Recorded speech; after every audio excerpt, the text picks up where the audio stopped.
पठामि संस्कृतं नित्यं वदामि संस्कृतं सदा ध्यायामि संस्कृतं सम्यक् वन्दे संस्कृतमातरं वन्दे संस्कृतमातरं वन्दे संस्कृतमातरम्।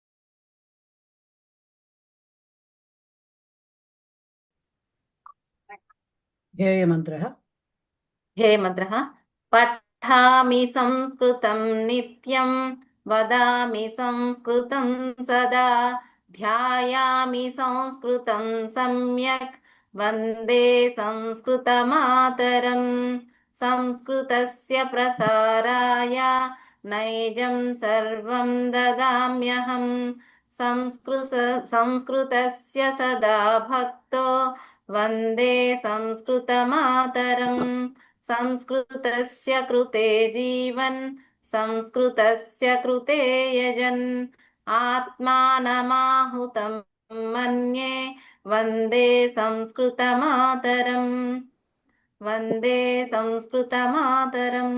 ధన్యవాదాలు మహోదయ. ధన్యవాదాలు.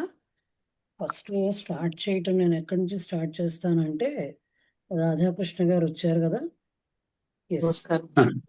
సార్ రాధాకృష్ణ గారు నమస్తే అండి. మీరు డౌట్ పెట్టారు కదా, దాని నుంచే ఫస్ట్ స్టార్ట్ చేస్తాను. అది ప్రింటింగ్ మిస్టేక్ కాదు, ఎర్రర్ అంతకంటే కాదండి, పర్ఫెక్ట్లీ కరెక్ట్. పఠ్యమానే అనేది ఎలా కరెక్ట్ అంటే పఠతి పరస్మైపదియే కరెక్ట్, ఒప్పుకుంటాను నేను. సరే ఫస్ట్ ఆయన డౌట్ ఏంటో చెప్తాను.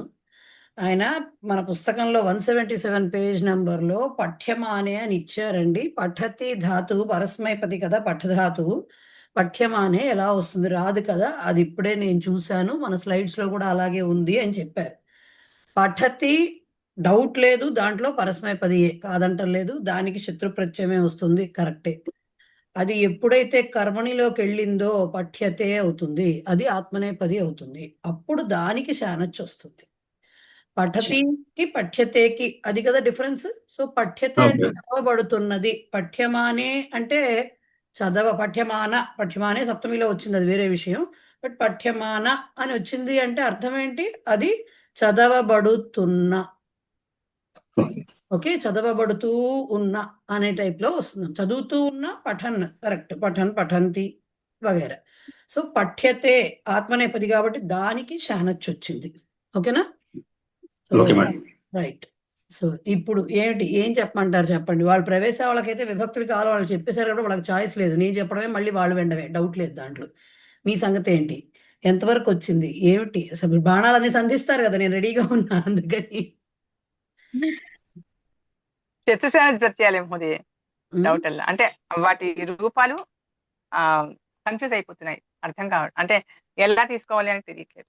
దేని రూపాలు? శత్రు అంటే గృహ్ణాతి ఉందనుకోండి, దానికి గృహ్ణంతో గృహ్ణంత వస్తుంది. దానికి ఆత్మనేపది రూపంలో గృహ్ణమాన కాదు, గృహ్ణీతే వస్తుంది ఆత్మనేపది రూపం తీసుకు. ఉభయపది కాబట్టి గ్రహధాతువు మీకు గృహ్ణాతి ఒక రూపం వస్తుంది, గృహ్ణీతే ఒక రూపం వస్తుంది. గృహ్ణాతి ఎప్పుడైతే పరస్మైపది కన్సిడర్ చేస్తామో గృహంతో గృహంత గృహంతి ఇవన్నీ వస్తాయి, so and so fourth. But ఎప్పుడైతే గృహ్ణతి అది వస్తుంది. నెక్స్ట్ ఎప్పుడైతే గృహీతే అని మీరు ఆత్మనేపది రూపం తీసుకుంటున్నారో శానచ్ రావాలి. శానచ్ ఎలా వస్తుంది, మిగతా అన్నిటికీ శానచ్ ఎలా చెప్పుకుంటున్నామో దీనికి గృహ్ణ ప్లస్ ఆన వస్తుంది, మాన రాదు, గృహ్ణానహ వస్తుంది. ఫస్ట్ అది కన్సిడర్ చేసుకోవాలి. మీకు నిన్న మీరు డౌట్ పెట్టిన దాంట్లో వాళ్ళు ఇచ్చిన ద్వివచన రూపం గృహ్ణానాభ్యాం అని ఇచ్చారు. గృహ్ణానాభ్యాం ఎప్పుడో నాభ్యాం అని వినపడుతోందో అది డౌట్ లేకుండా ఆత్మనేపది రూపానికి తీసుకున్నట్లే అది. సో అప్పుడు గృహ్ణానేన తృతీయాభక్తి అంటున్నారు కాబట్టి వాళ్ళు గృహ్ణానేన అంటాము. అంతేగాని దీనికి దీనికి ఎలా వస్తుంది, గృహ్ణద్భ్యాం అని వస్తుంది, గృహ్ణానాభ్యాం రాదు కదా, గృహ్ణద్భ్యాం వస్తుంది. రెండు ఉభయపదులు ఉన్నా మీరు రెండింటిని రెండు వైపులుగానే ట్రీట్ చేసుకుంటే మీకు డౌటే రాదు కదా. అప్పుడు గృహ్ణాతి వేరు, మీనింగ్ ఒకటి అది కావచ్చు. ఉభయపదం తెలియదు మహోదయే. ఫస్ట్ ఆఫ్ ఆల్ అది ఉభయపదం తెలియదు. అది ఎలా తీసుకోవాలో అర్థం కాలేదు. వచ్చినాయి అందుకని అసలు కొన్ని ఉభయ పదుల్లో మనం చెప్పుకున్న వాటిలో వస్తుంది. అండ్ మీకు తెలియని చాలా ఉభయ పదులు ఉన్నాయండి బేసిక్ గాను. చాలా అదే ఉభయ పదులు మనకి ఎక్కువగా వాడింది ఇవే వాడారు కాబట్టి కొన్నింటికే మనకు వచ్చింది. కానీ మనకు వచ్చిన వాటిల్లో కూడా గృహ్ణాన వచ్చింది, అది మనకి అది కూడా వచ్చింది. మన శానచ్చులో కూడా గృహ్ణాన అనే మాట వచ్చింది. సో అది చూసుకోవాలన్నమాట ఎప్పుడైనా సరే. ఇది ఆత్మనేపది అవుతుందా, పరస్మైపది అవుతుందా, ఉభయ పది అవుతుందా అనేది మాత్రం అట్ ఏ గ్లాన్స్ చెప్పటము అనేది సాధ్యపడని విషయము. అది మనం ప్రాక్టీస్ తోటి చదవగా వస్తుంది. ధాతు పాఠం నేర్పించేటప్పుడు పాణినీయ గ్రామర్లో ధాతు పాఠాలు నేర్పించేటప్పుడు మనలాగా అంటే ఇప్పుడు మనకి చెప్తున్నట్లుగా కొన్ని ధాతువులు మాత్రమే అట్లా చెప్పరు వాళ్ళు. వాళ్ళు మొత్తం రూపం తీసుకుని చెప్తారు. అంటే ఎలా చెప్తారు? మీకు ఆ చెప్పినప్పుడే వస్తుంది. ఒకటి అది ఆత్మనేపదే అవ్వడానికి కొన్ని రూల్స్ ఉంటాయి. పరస్మైపది అవ్వడానికి కొన్ని రూల్స్ ఉంటాయి. ఉభయ పదులుగా ఉండడానికి కొన్ని, ఆ రూల్స్ అన్నీ మనకి చెప్పట్లేదు. కాబట్టి ఉన్నంతలో మనకి ఏవేవిటికి వస్తున్నాయన్న దాన్ని బట్టి మనం ఇప్పుడు కరోతి ఉంది. మనం కురితే ఎక్కడా వాడలేదు. మనం ఇంతవరకు రాసిన దాంట్లో కర్తరి ప్రయోగం, మిగతా కర్తరి ప్రయోగంలో కురితే ఎక్కడ మనం ఎక్కడ చూసినా కరోతి రాసుకుంటూ వస్తాం. ఎందుకు? ఆత్మనేపదికి వాడడానికి పరస్మైపది ఉభయ పదులు ఉన్నా సరే ఆ ఉభయ పదుల్లో పరస్మైపది వాడడానికి ఆత్మనేపది వాడడానికి కూడా రూల్స్ ఉన్నాయి. ఏ సందర్భాల్లో పరస్మైపది రూపం కన్సిడర్ చేస్తారు, ఏ సందర్భాల్లో ఆత్మనేపది రూపం కన్సిడర్ చేస్తారు అనే దానికి రూల్స్ ఉన్నాయి. కానీ అవన్నీ మనకి చెప్పట్లేదు కదా ప్రస్తుతం. అందుకని మనం కేవలం చెప్పిన ఉన్నంత వరకు, ఎందుకంటే పెద్ద ఈ పాటికే మీకు అర్థమై ఉండాలి. మహాసముద్రం కూడా కాదు, ఇంకా దానికంటే పెద్దదేమన్నా ఉంటే అది రైట్. అందుకని ఎంతవరకు మనం అది ఒక బేస్ పడుతూ వస్తే దాని నెక్స్ట్ స్టెప్కి వెళ్ళాలి. దాని నెక్స్ట్ స్టెప్ అంటే కోవిద అవ్వాలి. అప్పుడు మనం ఏదైనా చదివినప్పుడు ఓహో అని మనం రిలేట్ చేసుకోగలుగుతాం, లేకపోతే చేసుకోలేం. రైట్.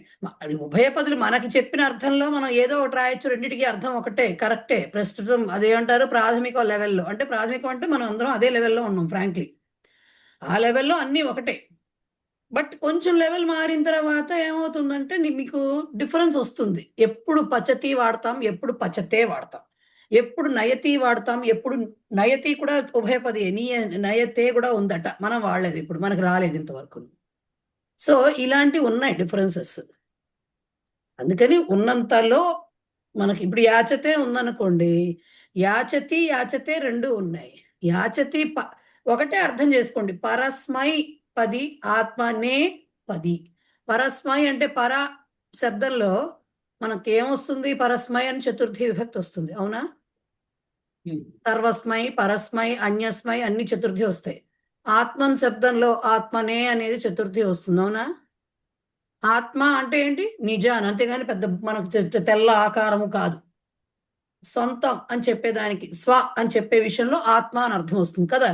సో ఎప్పుడైతే అవతలి వాళ్ళకి క్రియ యొక్క లాభం జరుగుతుందో అది పరస్మైపది, ఎప్పుడైతే కర్తకే లాభం జరుగుతుందో అది ఆత్మనేపది అనేది బేసిక్ డిఫరెన్స్.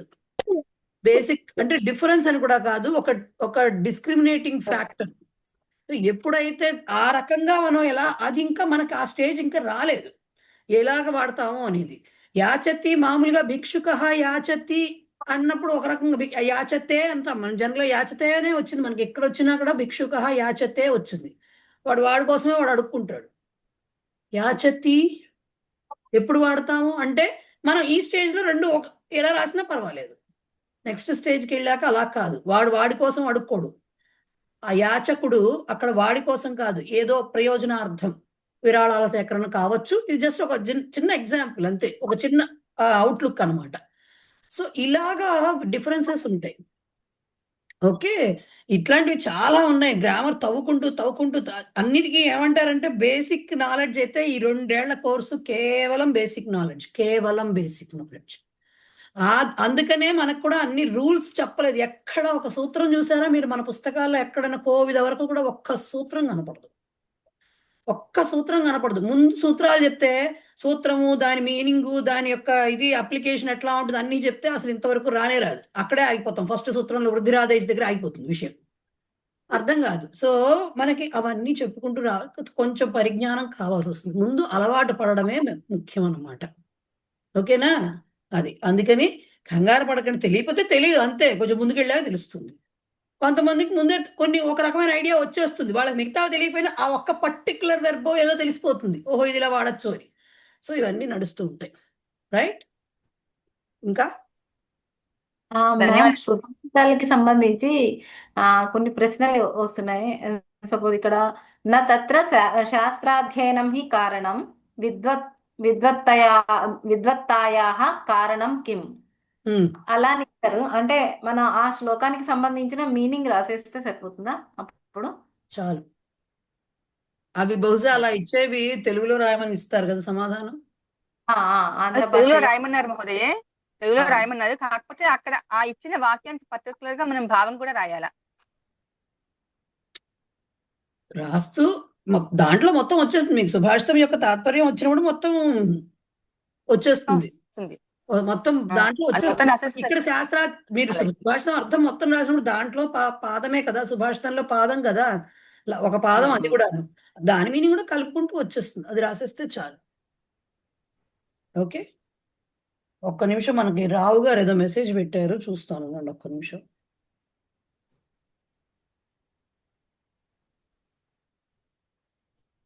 హీ ప్లస్ ఏకేనా హ్వే కాదు సార్, అది హ్యే. హ్యే హ య హకారము యకారము హ్యేకేన ఎండ్ సంధి సార్, సంధి. అచ్చా, ఎండ్ సంధి. ఓకే. నెక్స్ట్ డాష్ సతి డాష్ హనుమాన్ గచ్చన్ సీత సంతోషం అనుభూతవతి. హనుమతి సప్తమి. గచ్చతి హనుమతి గచ్చతి సతి. ఉమ్. హనుమాన్ శబ్దము భవత్ శబ్దం లాగా వస్తుంది మనకి, పచన్ భవత్ ఇవన్నీ ఎలా అయితే భవాన్ శబ్దం ఎలా వస్తుందో హనుమాన్ శ్రీమాన్ అలాగే వస్తుంది. సో హనుమతి గచ్చతి సతి, హనుమతి సప్తమి విభక్తి అవుతుంది. Okay, okay okay. రైట్. ఇంకా మేడం, ఉమ్, సతి సప్తమిలో ఉమ్. సప్తమి బహువచనంలో ఎక్కడ సు వస్తుంది, ఎక్కడ షూ వస్తుంది? పుంలింగం అయితే షూ వస్తుందండి, స్త్రీలింగం అయితే ఇదంటున్నారా, సతి సప్తం కదా మనం, సారీ. సో సతీషు మామూలుగా అయితే సతి అంటే ఇప్పుడు సతికి సంబంధించి గనక ప్లూరల్ రాద్దాం అనుకుంటే సత్యాంకి సతీషు వస్తుందండి. మిగతా వాటికి ఎక్కడ ఎక్కడ షూ కదా మీరు అడుగుతున్నది. స్త్రీలింగ అవునండి. శబ్దాన్ని బట్టి ఇప్పుడు మనకి రమా శబ్దం లాగా వచ్చింది అనుకోండి, అది మీకు జనరల్ గా మనకి దాని పక్కన ఏం రాస్తాము, శానచ్ ప్రత్యయం కానీ శత్రు ప్రత్యయం కానీ రాస్తూ ఉంటాం కదా. శానచ్ ప్రత్యయం కానీ అవునండి. శత్రు ప్రత్యయం కానీ రాసినప్పుడు శానచ్ ప్రత్యయం అయితే డౌట్ లేకుండా స్త్రీలింగ రూపాలన్నీ రమాశబ్దం లాగా వచ్చేస్తాయి, కాబట్టి వాటికి అక్కడ అన్ని చోట్ల సూయే వస్తుంది. కంపమానాసు, ఏధమానాసు ఇలాగా. ఓకే, ఇట్లా అన్నిటికీ సు వస్తుంది. ఎందుకు? శానచ ప్రత్యయంలో స్త్రీలింగ రూపము ఆకారాంతంగా ఉంటుంది కాబట్టి అవన్నీ సు వస్తాయి. శత్రు ప్రత్యయానికి వచ్చేసరికి మీకు ఏమవుతుంది, ఈకారాంతాలే ఉంటాయి. అది నకారం ఉండనివ్వండి ఉండనివ్వకపోండి, పఠంతి లిఖంతి కుర్వతి ఇలా ఈకారాంతాలు వస్తాయి స్త్రీలింగాలన్నీ కూడా. వాటికి ఏమవుతుంది, అవన్నీ గౌరీ శబ్దం లాగా వస్తాయి కాబట్టి, ఆర్ నది ఆర్ గౌరీ ఈకారాంత స్త్రీలింగ శబ్దాలుగా వస్తాయి కాబట్టి వాటన్నిటికీ కూడా షూ వస్తుంది. పఠంతీషు లిఖంతీషు కుర్వతీషు ఇలా వస్తుంది అన్నమాట వాటన్నిటికీ. అర్థమైందా సార్? అర్థమైందండి, ధన్యవాదాలు. అంటే ఈ కారాంత స్త్రీలింగానికి షూ ఆల్వేస్ వస్తుంది. అంతేగా మరి గౌరీ ఇష్యూ వస్తుంది, దాంట్లో డౌటే లేదు, ఉమ్. రైట్? ఓకే. ఒక రకంగా చెప్పాలంటే మీకు మిగతా ఏ అంతాలు తీసుకున్నా కూడా షూలే ఎక్కువ కనబడతాయి. గౌరీ ఈకారాంతం, మతిషు ఇకారాంతం అది, రైట్? ఒక్క రమ ఆకారాంతానికి సు వస్తూ ఉంటుంది. ఉమ్. ఓకే? మహోదయే, విజయ్ కుమార్ గారు, కావ్య కథని అది ఏదైనా సరే కర్మణి వాక్యాన్ని తెలుగులోకి ట్రాన్స్లేషన్ చేసినప్పుడు మనం కర్తరిగా రాసేసుకోవచ్చా? మామూలుగా అయితే అనువాద ప్రక్రియకి సంబంధించి పరిచయాలు మనం నేర్చుకున్న దాని ప్రకారము మీకు అనువాదం అంటే ఏమిటంటే మక్కి దించటం కాదు, దాని ఎస్సెన్స్ ని ట్రాన్స్లేట్ చేయడం. అది కర్తరి నుంచి కర్మణికి కావచ్చు, కర్మణి నుంచి కర్తరి, ఎట్లా రాసుకున్నా సరే. ఎందుకంటే కొన్ని వాక్యాలు సంస్కృతంలో కర్మణిలో ఉన్నా మనకు తెలుగులో కర్మణిలో ట్రాన్స్లేట్ చేస్తే అదేదో ఒక రకమైన బెట్టుగా కనపడుతూ ఉంటుంది, కాబట్టి వాటిని కర్తరిలోకే మార్చి రాసుకుంటాం. కాబట్టి అట్లా రాసుకున్నంత సేపు మీకు మీరుగా కావ్య కథ మీరు ఒకవేళ 5 మార్క్స్ క్వశ్చన్ ఇచ్చి వాళ్ళు సంస్కృతంలో రాసినప్పుడు మొత్తం మీరు తెలుగులో ఏది రాసుకున్నా ఏ ప్రయోగం వాడినా ప్రాబ్లం లేదు. బట్ ట్రాన్స్లేషన్స్ లో అంటే చివర్లో అనువాద వాక్యాలు ఇస్తారు కదా, క్వశ్చన్ పేపర్ లో 10 మార్కులకు ఉంటాయి. అక్కడ కర్మణి ఇచ్చారు అంటే మాత్రం కర్మణిలోనే ట్రాన్స్లేట్ చేయమని అర్థం. అది పరిచయ వాళ్ళకి యాక్చువల్ గా అయితే ఫ్రాంక్లీ, ఎందుకంటే కర్మణి ప్రయోగం అనేది పరిచయాల్లోనే నేర్పించిన టాపిక్ కాబట్టి ఈవెన్ దో మనకు అది తెలుగులో కొంచెం అసమంజసంగా ఉన్నట్టుగా అనిపించినప్పటికీ కూడా ఆ ట్రాన్స్లేషన్ అది దాన్ని దృష్టిలో పెట్టుకునే ఇచ్చారు. మీకు నేర్పించిన పాఠ్యక్రమాన్ని దృష్టిలో పెట్టుకుని కాబట్టి అది ట్రూ ట్రాన్స్లేషన్ చేయడమే మంచిది. మీరంటారా ఇప్పుడు మీరు ఉన్న స్టోరీని మీ సొంత వాక్యాల్లో రాసుకునేప్పుడు you can choose any of the ప్రయోగాస్. అండ్ విజయ్ కుమార్ గారు నాకు ఇందాక ఒక మెసేజ్ పెట్టారు, ఆంధ్ర వాళ్ళకి 17వ తారీఖు ఎగ్జామ్ అని. అది ఇదివరకు కూడా డిస్కషన్కి వచ్చింది. 3వ ఆదివారం అని కనుక లెక్కగా ఉంటే ఆంధ్రప్రదేశ్ లో 3వ ఆదివారం అది కూడా డిస్కషన్కి వచ్చింది గ్రూప్ లో. జనరల్ గా మనకి 4 వారాలు నెలకి అనేది లెక్కగా ఉంటుంది కాబట్టి లాస్ట్ సండే లేకపోతే 3rd సండే ఇలా పెట్టుకున్నారు. సో 3వ వారం కాబట్టి అన్నట్టుగా లెక్క ఉంటే ఆంధ్రప్రదేశ్కి 17వ తారీఖే అవుతుంది ఎగ్జామ్. అలాగే తెలంగాణకు కూడా ఒకవేళ వాళ్ళు 4వ వారం అని కనుక ఫిక్స్ అయితే 24 అవుతుంది. 5వ వారం 31 ఆదివారం అయింది మరి. సో అలా లాస్ట్ ఆదివారం అంటే జనరల్ గా 31st అదే రావాలి. బట్ 4 వారాలే వచ్చాయి, 5 వారాలు వచ్చాయి కాబట్టి మరి 4వ వారం అని కనుక వీళ్ళకి లెక్క ఉంటే ఫస్ట్ నుంచి 24 ఉండొచ్చు. తెలంగాణ వాళ్ళకి కూడా తెలియదు మనకి. సో అది డేట్ వచ్చేంత వరకు ఆంధ్రప్రదేశ్ వాళ్ళకైతే వాళ్ళు ఎవరో కన్ఫర్మ్ చేసేసారు 3rd week off the month అని చెప్పారు. కాబట్టి 17వ తారీఖే మోస్ట్లీ 99% అన్నట్టుగా నాకు ఇన్ఫర్మేషన్ వచ్చింది. తెలంగాణ వాళ్ళది ఇంకా నోటిఫికేషన్ రాలేదు కాబట్టి తెలియదు. ఓకే, రెండవ పాయింట్ చెప్పారు ఆవిడ ఏంటంటే కావ్య కథ ఏదో తెలుగులో రాయొచ్చు. ఆంధ్రప్రదేశ్ పేపర్ గురించి నాకు అసలు అవగాహన లేదండి. మీకు నోటిఫికేషన్స్ లేకపోతే మీకు ఇన్ఫర్మేషన్స్ ఎక్కడి నుంచైనా వాళ్ళ ఆఫీస్ నుంచి కానీ ఏమన్నా అలాంటివి వస్తే దాని ప్రకారం ఉంటుంది. తెలంగాణ వాళ్ళకి మాత్రం అట్లా ఉండదు. ఖచ్చితంగా 5 మార్కులకి 10 వాక్యాల్లో సొంత వాక్యాల్లో రాయవలసిందే సంస్కృతంలో. ఆంధ్రప్రదేశ్ సంగతి తెలియదు నాకు. ఆంధ్రప్రదేశ్ వాళ్ళకైతే తెలుగు గాని సంస్కృతం గాని అన్నారు మహోదయ. ఎందుకు తెలుగు రాయమంటాం, ఎందుకు వేస్ట్ కాదు తెలుగులో. 10 వాక్యాలు ఏం కర్మం, మొత్తం చాట భారతం రాస్తాం కూర్చోబెట్టి. తెలుగు అన్నామంటే తెలుగులోకి వెళ్ళిపోతాం ఎవరమైనా కానీ. వేస్ట్ కదా, వేస్ట్ అది వేస్ట్. బట్ ఏమో వాళ్ళ పద్ధతి ఏమో మనకు తెలియదు. జనరల్ గా అయితే ఇంతవరకు నాకు ఎవరు చెప్పని కూడా చెప్పలేదు అట్లా. ఇదివరకు శిక్ష రాసిన వాళ్ళు కూడా ఆంధ్రప్రదేశ్ వాళ్ళు కూడా చిన్న చిన్న మార్పులు జరుగుతాయి కానీ మోడల్ పేపర్లో పేపర్లో చిన్న చిన్న మార్పులు జరుగుతాయి కానీ ఇది మారలేదు నాకు తెలిసి. మరి ఎందుకంటే పుస్తకంలో అలా ఇస్తున్నప్పుడు వాళ్ళు చిన్న చిన్నవి జరగచ్చు, ఎవరైనా చాయిస్ తీసుకోవడానికి ఛాన్స్ ఉంది. కానీ ఇది పెద్ద విషయం, 5 మార్కుల క్వశ్చన్ అంటే పెద్ద విషయం. అవును మహోదయ్, ఇప్పటి వరకు సాంస్క్రిట్ లోనే అన్నట్లుగానే ప్రిపరేషన్ లోనే ఉన్నాం మేమైతే యాక్చువల్ గా సాంస్క్రిట్ లోనే అని. అలాగే ఉండండి కూడా. అయితే మహోదయ్, ఈ ల్యుట్ అని ఉన్న క్రియాపదం ఉంది చూసారా, ఇప్పుడు ఏదైనా అధ్యయనం ఉందనుకోండి, అది ఇలా వచ్చే పదాలన్నింటినీ మనం నపుంసకలింగంగా కన్సిడర్ చేయొచ్చా? వాళ్ళు ఇచ్చారు మీకు డైరెక్ట్ గా చెప్పాలంటే. మరి మీరు పుస్తకంలో సరిగా చూసారో లేదో, పుస్తకంలో సరిగా అబ్జర్వ్ చేశారో. ల్యుట్ ప్రత్యయం అనేది నౌన్ ఫామ్, అది ఓకే, భావవాచక శబ్దం అంటారు దాన్ని. అది ఖచ్చితంగా ప్రతి వెర్బ్ కి ఉంటుంది. ప్రతి వెర్బ్ లో కూడా అది మీకు నపుంసకలింగము ఏకవచనంలో మాత్రమే ఉంటుంది. ఓకే, మోస్ట్లీ చెప్పలేదు అనుకుంటా మీకు ఇక్కడ, కానీ ఎక్కడో చెప్పారో ఉంది, కాకపోతే దాని గురించి ఎక్స్ప్లెనేషన్ చెప్పలేదు. ప్రతి క్రియకి కూడా దానికి సంబంధించిన ఒక నామపదం లాంటిది ఉంటుంది. దాంట్లో క్రియ లేదని చెప్పలేము. బట్ క్రియాపదం అంటే జనరల్ గా మనం యూజ్ చేసుకునేవన్నీ లకారాలన్నీ మనం ఎప్పటివరకు నేర్చుకుంది అదే కదా, ఈ లెవెల్ వరకు కూడా. క్రియాపదము అంటే క్రియను చెప్పే పదం. మనం మామూలుగా వెర్బ్ అనేది లకార రూపం మాత్రమే. మిగతావన్నీ కూడా మరి కృతవాను గతవాను ఇవి కూడా ఉన్నాయి కదా, క్రియను చెప్తూ ఉంటాయి. కానీ అవి నామపదాలుగా వాడుతున్నాం కదా. నామపదాలు వాడేమంటే అర్థం ఏంటి, లింగ భేదాలు, వాటికి మళ్ళీ వచన భేదాలు అవన్నీ వస్తున్నాయి కాబట్టి అలా వాడుతున్నాము. సో ఇది కూడా ఇదేమిటి, ఇది పర్టికులర్ గా ఒక పర్సన్ కన్నట్టుగా వర్తించదు. జస్ట్ ఆ మొత్తం ఆ చెయ్యటము అనే ప్రక్రియ అన్నమాట. సో దాన్ని నౌన్ ఫామ్ అంటాము. ల్యుట్ ప్రత్యయం ప్రతి ధాతువుకి ఉంటుంది. అది కేవలం నపుంసకలింగంలో ఉంటుంది. ప్రతి ధాతువుకి ఉంటుంది. ఇప్పుడు పూజయతి ఉంది, పూజయతి ఉంది, అర్చయతి ఉంది, అది అలాంటివి ఉన్నాయి కదా, వెర్బ్స్ ఉన్నాయి కదా కొన్ని. వాటికి కూడా వాటికి కూడా గణయతి ఉంది. వాటికి కూడా ఇప్పుడు ఏంటంటే మీకు ఖచ్చితంగా గణనం అనుంది, పూజనం అనుంది, అర్చనం అనుంది. బట్ వీటికి ఇవి ఖచ్చితంగా ఉంటాయి. ల్యుట్ అనేది ఖచ్చితంగా అన్నిటికీ ఉంటుంది. అన్ని ధాతువులకి ల్యుట్ ప్రత్యయం నపుంసకలింగ రూపంలో ఉండేటటువంటి భావవాచకము ఖచ్చితంగా ఉంటుంది. అది కాకుండా కూడా కొన్నింటికి స్త్రీలింగాలు కూడా ఉంటాయి. రెండిటికి ఒకటే. పూజ, అర్చన విన్నారు కదా మీరు. సేవ, సేవతేకి సేవాం కరోతి అని మనం చదువుకున్నాం. యూజువల్ సేవాం కరోతి అని చదివాము. సేవతే అనే దానికి సేవాం కరోతి అని రాయొచ్చు. అంటే అఖండ క్రియాపదం సేవతే అయితే నౌన్ ప్లస్ కరోతి ఫామ్ లో సేవాం కరోతి అని రాస్తున్నాం. సేవనం కూడా ఉంది.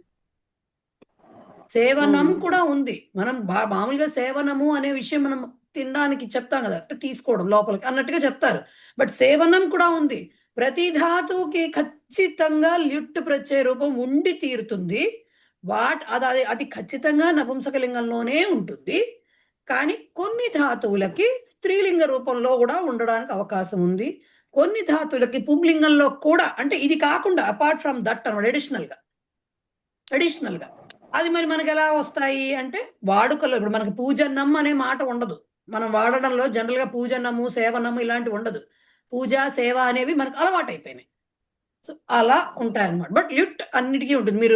మీరు అష్టాధ్యాయి చూసినప్పుడు దాంట్లో మొత్తం లిస్ట్ వస్తుంది కదా, దాంట్లో చూస్తే కృదంతే అని రాసినప్పుడు ల్యుట్ కూడా ఒక కృత్ ప్రత్యయం.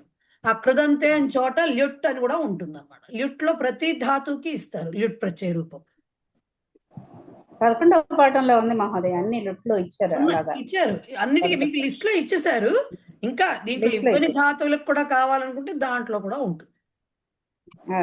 ఓకే.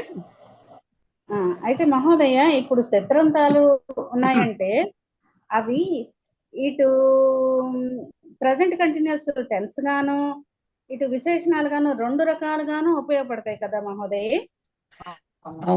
అవును. అయితే ఇక్కడ చిన్న విషయం ఏంటంటే యూజువల్ గా అంటే మామూలుగా ఈ స్టేజ్ దాటి నెక్స్ట్ స్టేజ్ లోకి వెళితే, ఎందుకంటే మీరు అందరూ చాలా రకాల వీడియోస్ చూస్తూ ఉన్నారు, చాలా ఇన్ఫర్మేషన్ షేర్ చేస్తూ ఉన్నారు కాబట్టి చిన్న ఇదన్నమాట చెప్పడము. చిన్న క్లారిఫికేషన్. సంస్కృతంలో నేను కూడా ఇలా విన్నదే, ఎక్కడి నుంచైనా మన పండితులు చెప్పిన వీడియోస్ లో నుంచో ఎక్కడో డిస్కషన్ లో వచ్చినప్పుడు విన్నదే.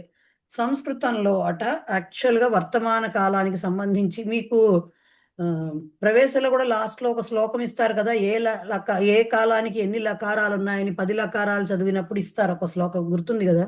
దాంట్లో కూడా మనం వర్తమాన కాలానికి కేవలం ఒక్కటే ఉంది, లట్. రైట్, లట్ ఒక్కటే ఉన్నది యాక్చువల్ గా చెప్పాలి అంటే. మరి శత్రు ప్రత్యయం ఎక్కడొచ్చింది మరి? అది ప్రెసెంట్ టెన్స్ లోనే చెప్తున్నాం కదా. యూజువల్ గా వర్తమాన కాలం అనేది ఒక్కటే సంస్కృతంలో. మీకు పఠతి అన్నా, పఠన్ అస్తి అన్నా ఒకటే అర్థం. మనం ఏంటంటే అంటే ఎక్స్ప్రెషన్ లో మనకు ఎలా వచ్చింది, చదువుతూ ఉన్నాడు వాడు, ఇలా చెప్తూ ఉండడం అలవాటు అయిపోయింది కాబట్టి అది దీనికి ఇలా కూడా తీసుకున్నాం. యాక్చువల్ శత్రు ప్రత్యయం యొక్క ఫ్లేవర్ ఎక్కడ తెలుస్తుంది అంటే విశేషణాలుగానే తెలుస్తుంది. మీరు సహ పఠతి అన్నా, సహ పఠన్ అస్తి అన్నా మీనింగ్ ఒక్కటే. తెలుగులో మనకి అంటే చెప్పుకోవడం ఆ కంటిన్యూస్ టెన్స్ అనే విధంగా మనం యాక్చువల్ గా చెప్పుకున్నాం. రెండింటికి గ్రామటికల్ గా అంటే మన పండితుల దృష్టిలో అయితే పెద్ద డిఫరెన్స్ ఏం లేదు. బట్ ఎక్కడ వస్తుంది దాని డిఫరెన్స్, ఎక్కడ దాని ఇది బయటపడుతుంది, దాని ఏమంటారు ఆవశ్యకత అంటే, వాడు చదువుతూ ఉన్నాడు అని అంతసేపు బాగానే ఉంది. చదువుతున్నాడు అన్న ఒకటే మీనింగ్. చదువుతున్నాడు అంటే అర్థం ఏంటి? ఆ టైంలో చేస్తున్నాడు అనే కదా అర్థము. ఆ టైంలో చేస్తున్నాడనే కదా అర్థము. బట్ ఎప్పుడైతే చదువుతున్న వాడు కాస్త లేచి వెళ్ళిపోయాడు అన్నప్పుడు ఎలా చెప్తాం దాన్ని? చదువుతున్నాడు కంప్లీటెడ్ క్రియ అక్కడికి అయిపోయింది అక్కడ. బట్ ఎప్పుడు ఎలా చెప్తాం? చదువుతున్న బాలుడు వెళ్ళిపోయాడు లేచి అని చెప్పాలంటే ఎలా? అందుకని శత్రు ప్రత్యయం వచ్చింది. యాక్చువల్గా అలాగా వాడుకోలేదు. అందుకని శత్రు ప్రత్యయము సానచ్ ప్రత్యయం యొక్క వాటి గొప్పతనం కానీ వాటి అవసరం కానీ వాటి ఏమంటారు వాటి అందం కానీ విశేషణాల్లోనే బయటపడుతుంది. వాడతాం మనకి ఇప్పుడు జనరల్గా లౌకికంగా మనం లౌకిక అంటే వ్యావహారికంగా మన సంస్కృత భాష వాడుతున్నప్పుడు ఎస్ శత్రు ప్రత్యయము కంటిన్యూస్ టెన్స్ లో వాడుతున్నాము, దాంట్లో కూడా డౌట్ లేదు. బట్ యాక్చువల్ ఫ్లేవర్ విశేషణాల్లోనే ఉంది. అవును Right? మహోదయ. ఆ, ఇంకా శత్రుంత రూపం ఏంటండి? ఏమిటో వినపడలేదు. ఉమాదేవి అండి నేను. చెప్పండి. శత్రుంత రూపము నపుంసకలింగం టెక్స్ట్ బుక్ లో ఇచ్చారు 46 పేజీలో. గచ్చత్ గచ్చతి గచ్చంతి ఇచ్చారు కదా. ఆ, దీని గురించి కూడా డిస్కషన్ నడిచింది గ్రూప్ లోను, మనకి క్లాస్ లో కూడా నడిచింది. ఒక్కసారి ఎక్కడ చూసినా సరే దానికి సూత్రాలు ఉన్నాయి, అవి కూడా నేను వెరిఫై చేసుకోవడం జరిగింది. నేను కూడా డిస్కస్ చేశాను. ఎందుకంటే నపుంసకలింగ అసలు ద్వివచనమే మనకి చాలా తక్కువ వాడటం కదా. మనం ఇప్పటివరకు వాడిన దాంట్లో చాలా వేళ్ల మీద లెక్క పెట్టే సందర్భాల్లోనే ద్వివచనం వాడాము. సో మనకు అందుకని అంత దాని వైపు దృష్టి పోలా, అది తప్పు పడిందా రైట్ పడిందా. ఎందుకంటే కొన్ని పుస్తకాలు అట్లా పడింది నకారంతో, కొన్ని పుస్తకాల్లో లేకుండా పడింది. సో మనం ఎప్పుడు అంత దాని మీద దృష్టి పెట్టలేదు. బట్ నకారం ఉంటుందట. గచ్చత్ గచ్చంతి గచ్చంతి అట, అది గచ్చతి లేదట.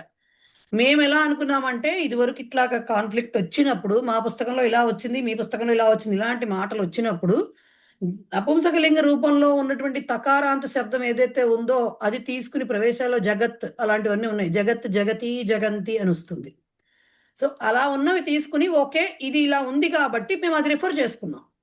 ఓకే, అది రిఫర్ చేసుకుని ఓకే పఠత్ పఠతి పఠంతినే అయి ఉంటుంది, అయితేను ఇలా ఉంది కాబట్టి మనకి అని డిసైడ్ అయ్యాం. కానీ దానికి కూడా ఎక్సెప్షన్స్ ఉన్నాయట. సో ఆ ఎక్సెప్షన్స్ వల్ల దీనికి ఏమైందంటే నకారం వచ్చి తీరుతుందట.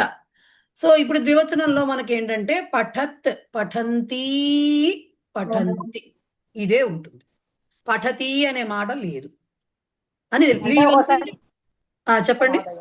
ఏంటండి ఎగ్జామ్ లో రాయమంటారు కదా, 1 3 రూపాయలు రాయమంటారు కదా. అవును అలాంటి ఇచ్చినప్పుడు మనం తప్పు రాస్తే అవును కరెక్ట్. అందుకనే అంటే ఇది వరకు జనరల్గా మరీ ప్రథమా విభక్తి చాలా తక్కువే ఇస్తారు, మిగతావే ఎక్కువ ఇస్తారు. బట్ అది కూడా చాలా కన్ఫ్యూజింగ్ గా ఎక్కడైతే ఉంటాయో అక్కడ పట్టుకుంటారు వాళ్ళు రాయమని చెప్పి వచనాలు. ఎందుకంటే సిమిలర్ గా ఉంటాయి కదా, అటు స్త్రీలింగానికి ఇటు పుంలింగానికి ఇలా సిమిలర్ గా ఉన్నవి పట్టుకుంటారు అనమాట జనరల్ గా. సో అందుకని ఇది ఇగ్నోర్ అయిపోయింది, అలా ఇగ్నోర్ అయిపోయింది. బట్ ఫైనల్ గా మనకు తెలిసింది ఏంటంటే పఠంతి అనే ఉంటుంది అని తెలిసింది. రైట్? ఎస్. ఇంకా మ్యామ్ ఇక్కడ ఇంకొక పేపర్ లో 24 ఆగస్ట్ పేపర్ లో ఒక పారాగ్రాఫ్ టైప్ లో ఇచ్చారు మ్యామ్. రైలు యానం గవేషణం దానికి అంటే ధాతు ఇచ్చేశారు, దాన్ని బట్టి మనం ఫిల్ చేయాలి. అది అంటే తెలిసినవి ఓకే చేస్తాము, కానీ అన్నిటికీ కొన్నిటికి తెలియవు కదా. ఏ పేపర్ చెప్పండి. August 24 August.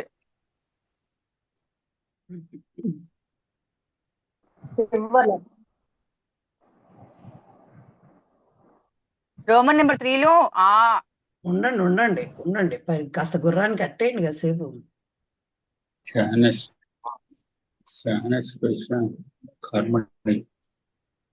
ఓకే, షేర్ ఎలా చేయటం.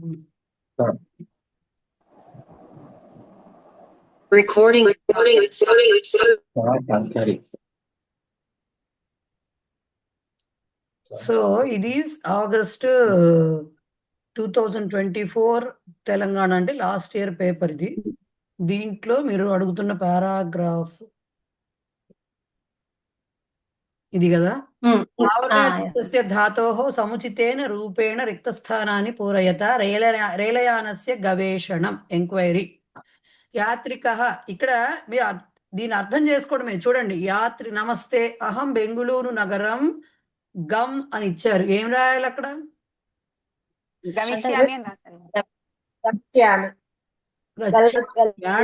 ఎంక్వైరీ. మీరు ఒకసారి ఊహించుకోండి సిచ్యుయేషన్.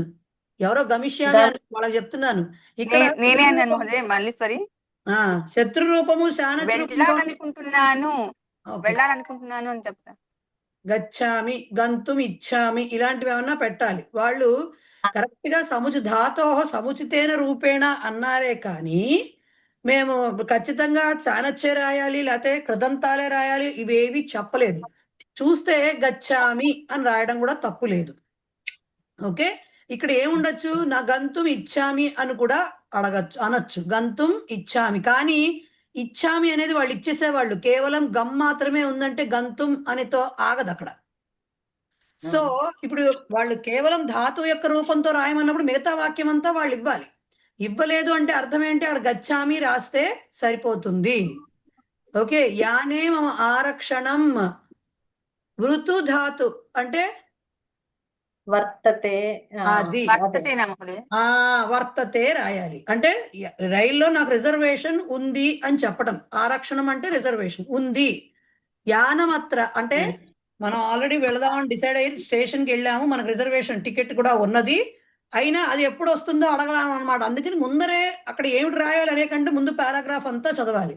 యానే మమ ఆరక్షణం డాష్ వృత్తు ధాతువు అంటే వర్తతే సంబంధించింది ఏదో రాయాలి. అలా గుర్తుపెట్టుకోవాలి ఫస్ట్.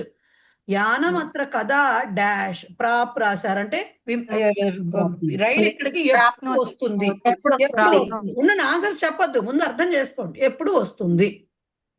ప్రాప్ అన్నారు, సో ప్రాప్నోతికి సంబంధించి ఏదైనా రూపం అవ్వచ్చు.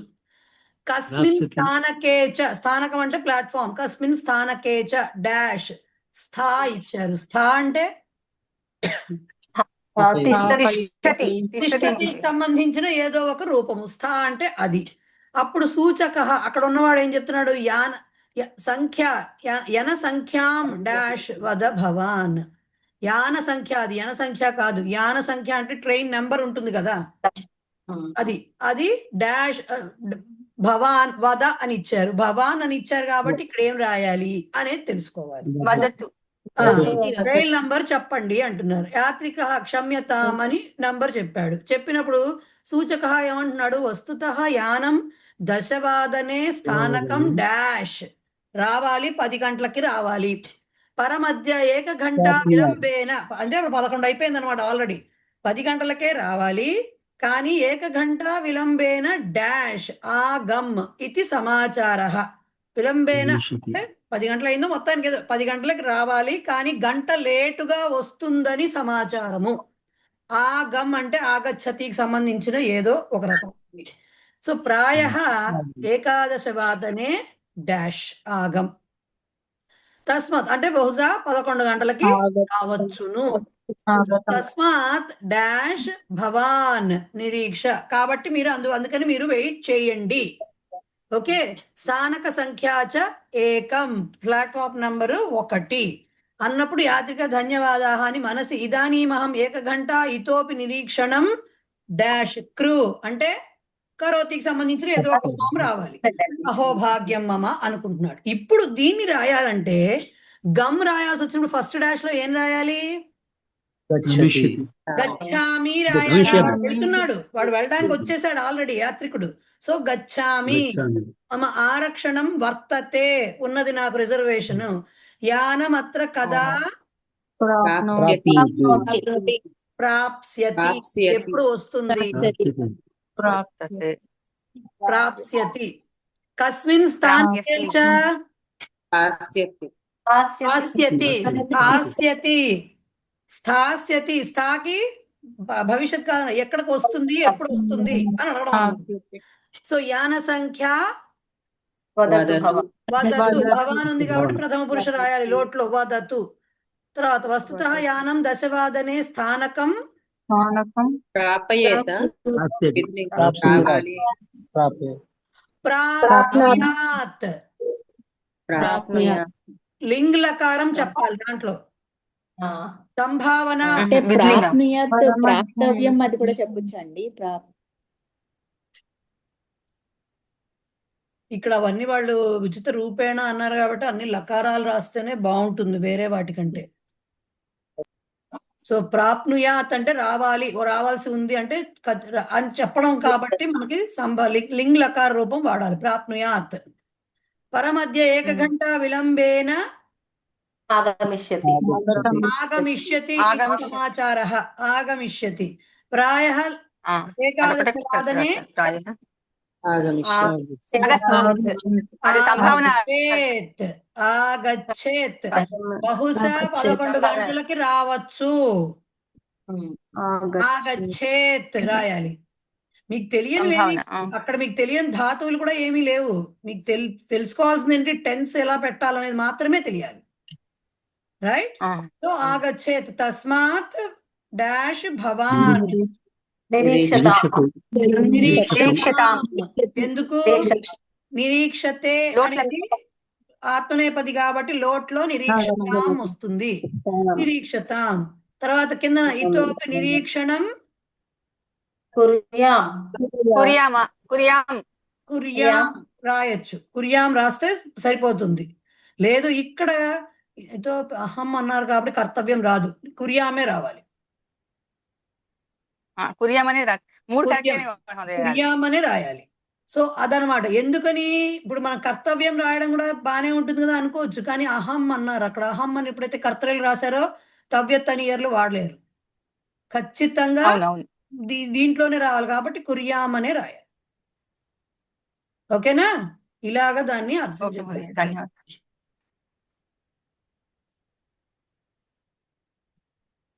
సరేనా? ఇంకా ధన్యవాదాలు మహోదయ. 3 రైట్ అయినాయి, మిగతా అన్ని తప్పే. మీకు అక్కడ తెలియని కష్టమైన ధాతువులు ఏమీ లేవు. జస్ట్ దాన్ని తెలుగులో అయితే ఎలా రాస్తాము అనేది కనుక అర్థం చేసుకుంటే రాసేసేయచ్చు. అక్కడ కష్టమైనవి లేవనే లేవు అక్కడ అసలు. వర్తతే ఒకటి తప్పు రాశాను. గమిష్యామి అని అది అంటే వెళ్ళాలనుకుంటున్నాను అంటే వెళ్ళబోతాను అన్నట్టుగా అది రాశాను. గచ్చామి కాకుండా గమిష్యామి రాశాను. మామూలుగా అయితే వాడు టికెట్ కొనడానికి వెళ్ళారు అనుకోండి, అదో రకంగా చెప్పొచ్చు. కానీ వాడు టికెట్ రిజర్వేషన్ ఉంది నాకు అని చెప్తున్నాడు. నెక్స్ట్ సెంటెన్స్ ని బట్టి ఇక్కడ కాలం డిసైడ్ అవుతుంది. నేను అక్కడ వృత్తవాన్ అని రాశాను. వర్తతే కాకుండా వృత్తవాన్ అంటే ఆరక్షణ చేసేసుకున్నాను అంటే ఆల్రెడీ అయిపోయింది అన్నట్టుగా వృత్తవాన్ అని రాశాను. చేసేసుకున్నాను అని ఎలా అవుతుంది? అదే తెలియలేదు అంటే అదే అక్కడే తప్పుగా కాలేశాను. అదే నాకు అందుకనే అర్థం చేసుకోవాలి పారాగ్రాఫ్. నాకు రిజర్వేషన్ ఉన్నది అని చెప్పాలి అక్కడ కదా. ఉన్నది అనడానికి ఏం చెప్పాలి, అది కావాల్సింది. Right right. ఇంకా మేడం తవతూ ఉన్నప్పుడు తా వస్తుంది కదా కర్మణిలో. ఇది కర్తరి కర్మణిలో కర్తరి తవతో ఉంటుంది, కర్మణి వచ్చేసరికి తా వస్తుంది. ఈ ఈ సతి సప్తమి వచ్చేటప్పుడు అక్కడ కర్తరి కూడా వాడతారు మేడం ఈ తా. కొన్ని అన్నిటికీ కాదండి, కొన్ని క్రియాపదాలకి కర్తరిలో కూడా తా ఉంటుంది. దానికి బెస్ట్ ఎగ్జాంపుల్ గత. కొన్ని క్రియాపదాలకి మాత్రము కర్తరిలో కూడా తా అనేది వాడతాము. ఎస్పెషల్లీ కొన్ని మూవ్మెంట్ చెప్పే వాటికి కొన్నింటికి అండ్ ఉన్నాయి అకర్మక ధాతువులకు కొన్నింటికి. అలాగ మనం అన్ని కాదు, సంస్కృతంలో అన్నిటికీ ఎక్సెప్షన్స్ అనేవి వస్తూ ఉంటాయి. మనకి బాగా వినిపించేది కనిపించేది తా కర్తరిలో కూడా ఎక్కడ అంటే గమ్ ధాతువుకి గతః. రామః అరణ్యం గతః అనొచ్చు, రామః అరణ్యం గతవాన్ అనొచ్చు, రెండు కరెక్టే. ఓకే, సో అలా వాడచ్చు. అలాగే జాతః ఒకటి కూడా, జాతః కూడా వాడతాము, కర్తరిలో వాడతాము.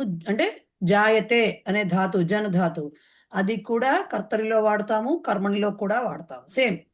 సేమ్ త. అలా కొన్ని వెర్బ్స్ కి మాత్రం ఉంది మనకి. ఇవొకటి ప్రాప్తః ఒకటి. అలాగే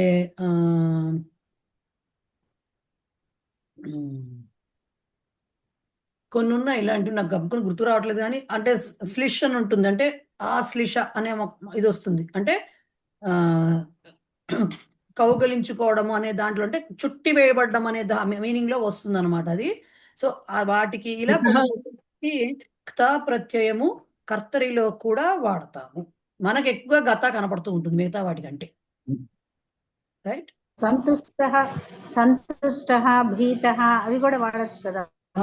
అదే చెప్తున్నా, కొన్నింటికి మనకి కర్తరిలో వాడతాం, అవి కనిపించే పదాలు తక్కువగా కనపడుతూ ఉంటాయి మనకి. అహం సంతుష్ట అంటాం, సంతుష్టుడినయ్యాను అని చెప్తాం. ఎందుకంటే విశేషణంగా వాడుతూ ఉంటాం కాబట్టి కొన్ని చోట్ల అలా చెప్పినప్పుడు ఆ తుష్ ధాతువుకి కూడా వస్తుంది. కొన్నిటికి ఉన్నాయి అంటే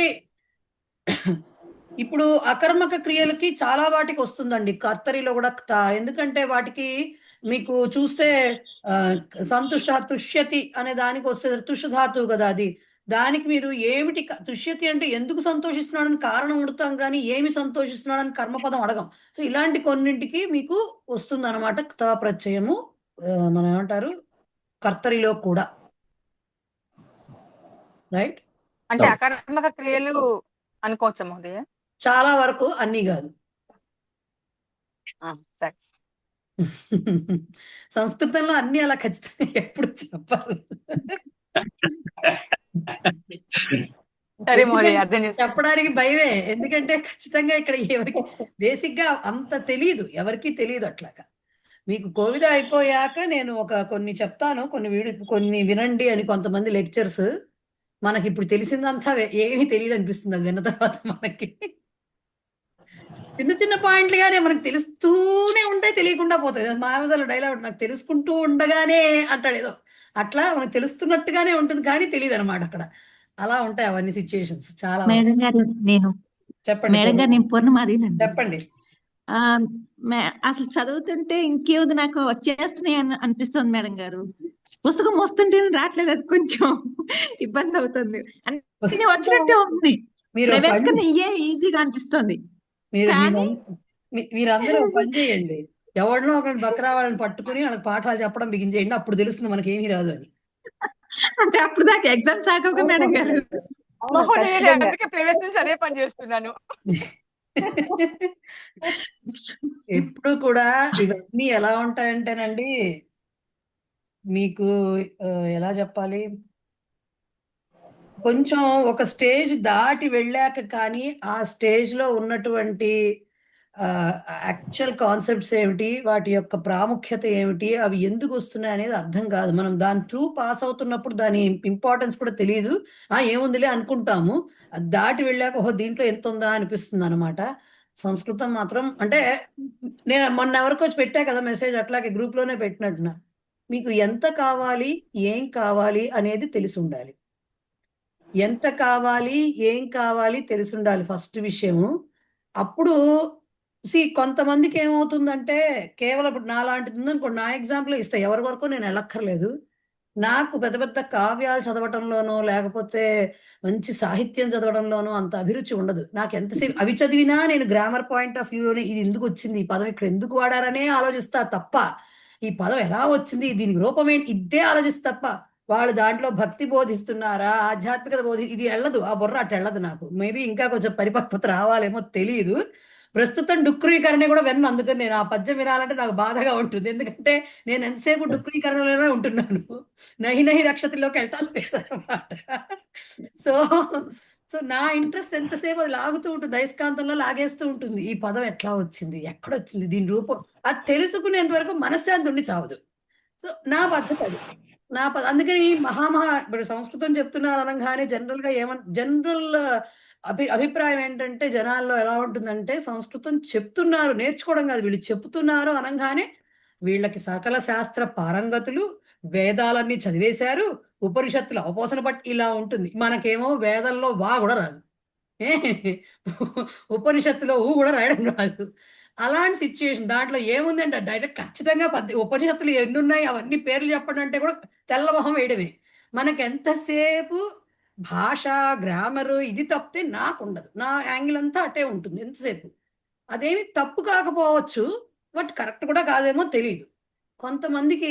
అలా కాదు, మీ దాంట్లో వచ్చిన చాలా మంది, మీరు వచ్చిన వాళ్ళు గ్రామర్ కోసం అయితే ఎవ్వరూ రాలేదు కదా, గ్రామర్ దృష్టితో ఇప్పుడు కాదు, అడుగు పెట్టినప్పుడు గ్రామర్ కోసం ఎవరూ రాలేదు. ఘంటాపథంగా చెప్తాను నేను. అది వచ్చిన పర్పస్ ఏంటి, ఒకళ్ళు రామాయణం అవ్వచ్చు, ఒకళ్ళు భారతం కాదు, భారతం ఎవరు మాట్లాడరు అసలు, 1,00,000 శ్లోకాలు అనగానే ముందరే గుండె అవుతుంది.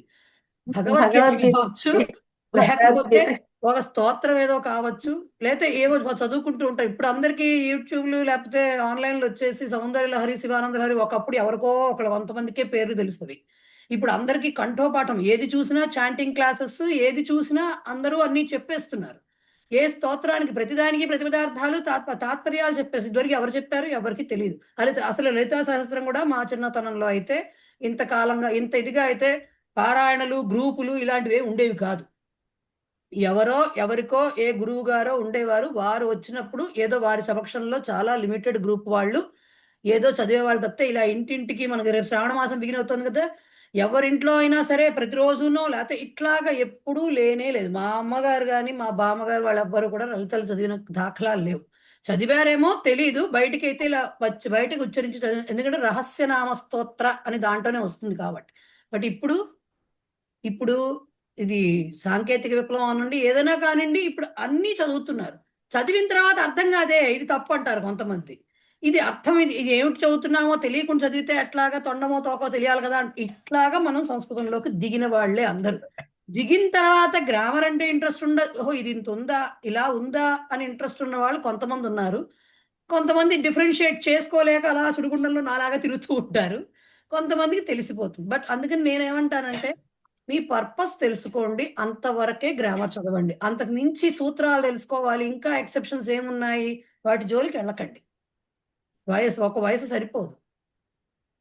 మీకు కోవిదలో వస్తుంది, దానికి సంబంధించిన శ్లోకం ఒకటి వస్తుంది. సో ఒక అంటే చిన్నప్పటి నుంచి అదే గురుకుల పద్ధతిలో అదే దీంట్లో వెళ్ళిన వాళ్ళకి సరిపోతుందేమో. ఎందుకంటే మనకు తెలుగు భాష మనం ఎలా అయితే ఇప్పుడు అనర్గళంగా ఫర్ దట్ మ్యాటర్ మన పిల్లలకి చిన్నప్పటి నుంచి ఇంగ్లీష్ కూడా ఎలా వచ్చేస్తుందో అలా వచ్చేసేదేమో. అప్పుడు భాష వచ్చేసి కాబట్టి మన ఇష్టం ఎటైనా తీసుకోవచ్చు, ఏదైనా మనకి ఇంట్రెస్టెడ్ సబ్జెక్ట్ తీసుకుని చదువు, అది టైం ఉంది. ఇప్పుడు అంత టైం లేవు మన దగ్గర, మనకున్న బాధ్యతలకి మనకున్న ఉరుకుల పరుగుల జీవితానికి. సో ఎంత కావాలి, నేను ఇది చదువుకోవడానికి వచ్చాను, నాకు ఇది వస్తే చాలు, అక్కడతో ఆగిపోండి. ఇక దాంట్లో వెళ్ళండి.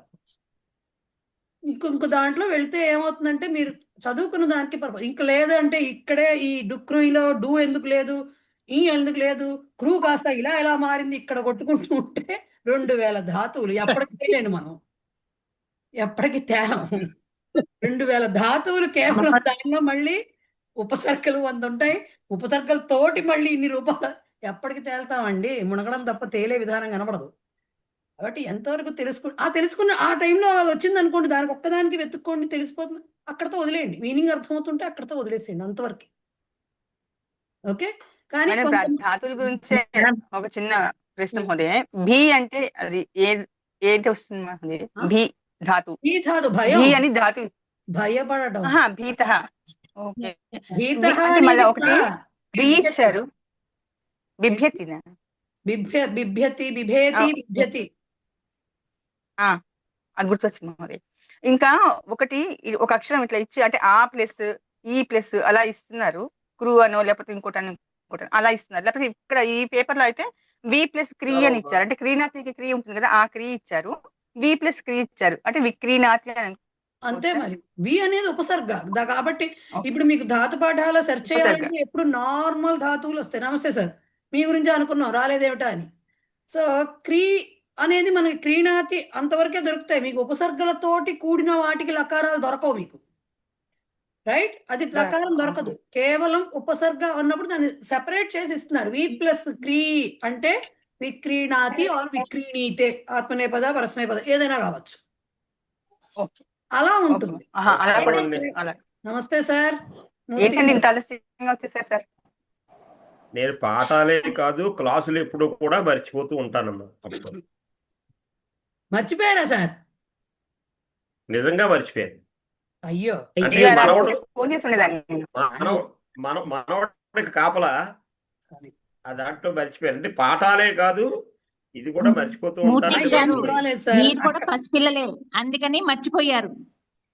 మీరు కూడా పసిపిల్లలేనండి. మనవలతో ఆడుకుంటున్నప్పుడు వేరే టైములు తెలియవు, ఎవరు ఫోన్ చేసినా కూడా అడ్డంగానే అనిపిస్తుంది. కాబట్టి ఏం తప్పేం లేదు సార్. అక్కడ అంత ఏమంటారు,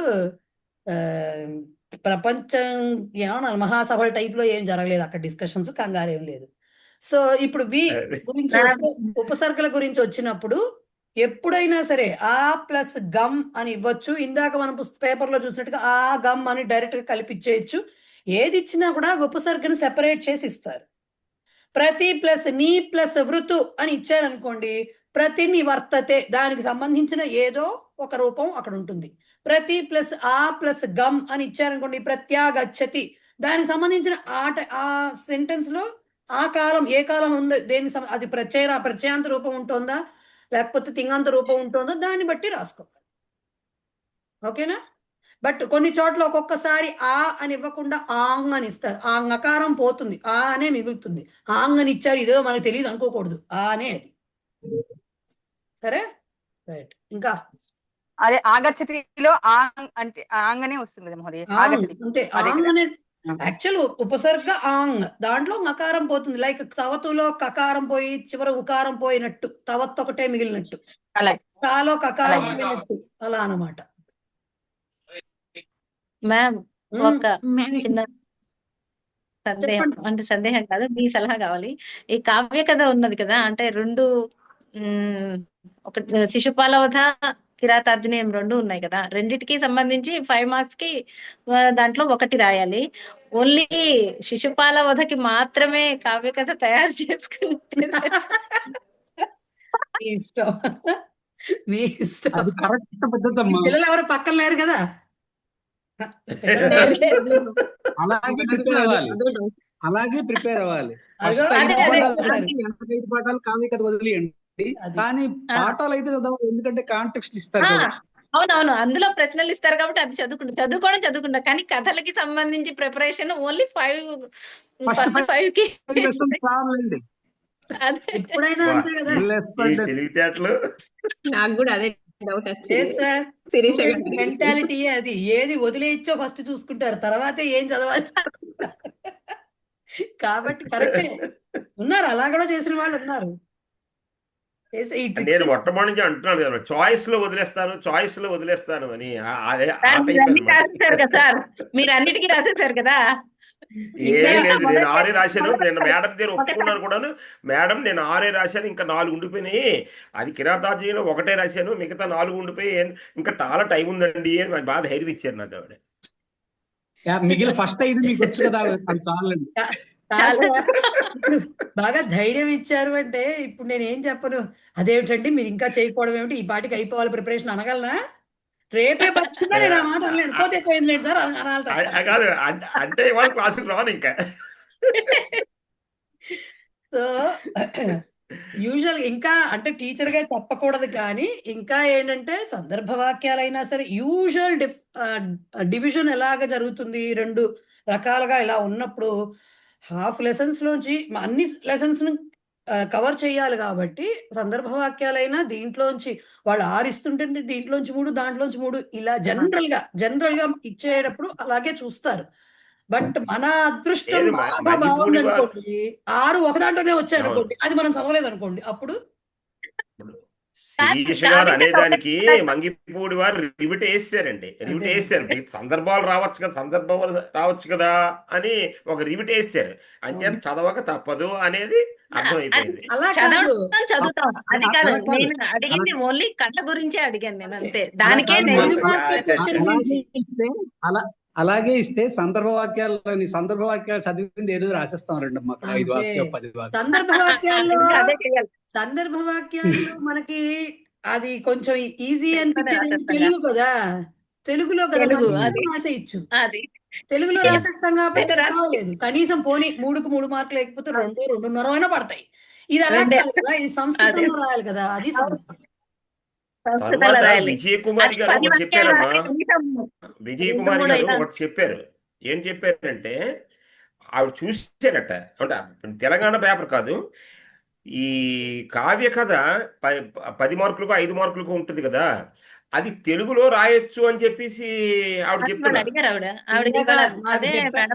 నాకు మెసేజ్ పెట్టారు, నేను క్లాస్ లో ఇందాక మీరు రాలేదుగా చెప్పాను నేను. అదే ఏమో ఆంధ్రప్రదేశ్ సంగతి నాకు తెలియదు, తెలంగాణలో అలా ఉండదు, ఆంధ్రప్రదేశ్ లో కూడా అలా ఉంటే దానిలో అర్థమే ఉంది ఇంకా అంటాను నేను. కావ్య కదా 5 మార్కుల క్వశ్చన్ కి మీకు 10 వాక్యాలు రాయమని అంటే 10 వాక్యాలు ఎందుకు, ఎన్నైనా రాస్తాం. అసలు తెలుగులో రాసేటప్పుడు తెలుసు అది కథ ఎలాగో మనం చదవాలి. సో మరి నాకు తెలియదు, మరి వాళ్ళు ఎలా ఈసారి అలా ఉండకపోవచ్చేమో. తెలుగులో రాయడం మాత్రం కరెక్ట్ కాదండి. తెలుగులో రాయమని అంట మాత్రం కరెక్ట్ కాదు. అది నేను ఆంధ్ర వాడినైనా ఆంధ్ర పేపరు ఇప్పుడు కరెక్ట్ తెలుగులోనా సంస్కృతంలో కానీ అని చాయిస్ ఇస్తే ఎవరు సంస్కృతం ఎంచుకుంటారండి? తెలుగులోనే రాస్తారు అందరూ. అంత అవును మనం సంస్కృతం నేర్చుకుంటున్నాం కాబట్టి నేను సంస్కృతంలోనే రాస్తానని అంత కమిట్మెంట్ తోటి జనరల్ గా, ఎందుకంటే ఆ లూప్ హోల్ అక్కడ ఉంది, దాని అవును ప్రకారం వెళ్ళిపోతాం మనం పక్కకి. అవును సో అది అవును ఇంకా డౌట్స్ అంటే అది 24లో పేపర్ అండి, అది 2024 ఫిబ్రవరి పేపర్ అది. మరి తర్వాత పేపర్లు మార్చాడేమో తెలియదు. ఏమో మరి ఆంధ్రప్రదేశ్ సంగతి మనకు అసలు జీరో. నాకు ఆంధ్రప్రదేశ్ పేపర్లు వాళ్ళ స్టూడెంట్స్ ఎవరైనా పంపిస్తే చూస్తాను అంతవరకే, కానీ ఎందుకంటే అవి తర్వాత అవైలబుల్ కూడా ఉండవు. మాకైతే తెలంగాణ అవన్నీ మన సైట్ లో పెడతారు కాబట్టి సార్ దానికి ఏ తెలుస్తుంది. సైట్ లో చూడాలన్నారు మేడం? ఒకసారి ఆ సైట్ చెప్పరా? అది AnandoBrahma.org చూపిస్తాను, ఉండండి ఒక్క నిమిషం. అది ఆనందో బ్రహ్మ మధ్యలో ఓ క్యాపిటల్ కదండి? నేను లింక్ కూడా పంపించాను ఆల్రెడీ, బట్ ఓకే ఫైన్.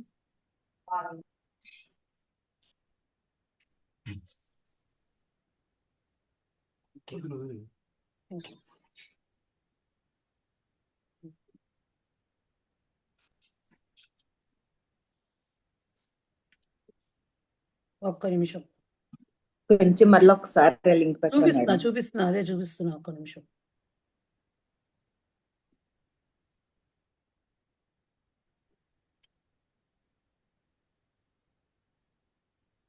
రవణమ్మకి ధన్యవాదాలు చెప్పాలి ఇవాళ. ఎందుకంటే నేను క్లాసుకి రావడానికి కారణం రవణమ్మ ఇవాళ. నేను మెసేజ్ పెట్టబోయి టైప్ చేసా, సెండ్ కొట్టడం మర్చిపోయాను.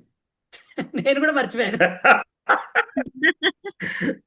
సో శివమాల గారు, ఇదండి AnandoBrahma.org. ఏలో ఉంటుంది, ఏ క్యాపిటల్. ఓకే, క్యాపిటల్ కాకపోతే అన్ని జనరల్ గా అయితే అలా ఉంటుంది, బట్ AnandoBrahma.org అని కొడితే వస్తుందండి. ఇలా వస్తుంది. ఇలా వచ్చిన తర్వాత దీంట్లో ఇక్కడ ప్రిపరేషన్ అని ఉంటుంది. ప్రిపరేషన్కి వెళితే డైరెక్ట్గా ఈ పేపర్లన్నీ ఇక్కడ అవైలబుల్గా ఉంటాయి అన్నమాట. ప్రవేశ, పరిచయ, శిక్ష అన్ని మీరు ఒక్కొక్క పేపర్ కొడుతూ వెళితే దీనికి వెళ్తారు. తెలంగాణ పేపర్స్ అన్ని, ఆంధ్రప్రదేశ్ పేపర్స్. ఓకేనా? ఓకే, ఇక్కడ ఉంటాయి. సరే అండి, థ్యాంక్ ఎలాగో ఓపెన్ చేస్తారు కదా, ఎలాగో ఓపెన్ చేస్తారు కదా అని అడగబోయాను. చెప్పండి, మళ్ళీ ఓపెన్ చేసుకోవచ్చు, మన చేతిలో ఉంది కదా. ఫిబ్రవరి 23 పేపర్లో సంస్కృత భాషయా సన్నాం ప్రసన్నాం ఉత్తరాన్ని ఏకైక వాక్య లిఖితాన్ని అన్నారు మహోదయ. అందులోంచి కావ్యకాల నుంచి కాకుండా సుభాషితాల నుంచి కూడా వచ్చాయి. వాటికి ఎలా రాయాలి ఒకసారి గైడెన్స్ ఇస్తారా? ఒక్క నిమిషం నన్ను చూడండి, సౌండ్ గా ఉంది. ఫిబ్రవరి 23. అవును మహోదయ, ఫిబ్రవరి 23. ఓకే, ఇది తీసాము. దీంట్లో ఏమంటున్నారు?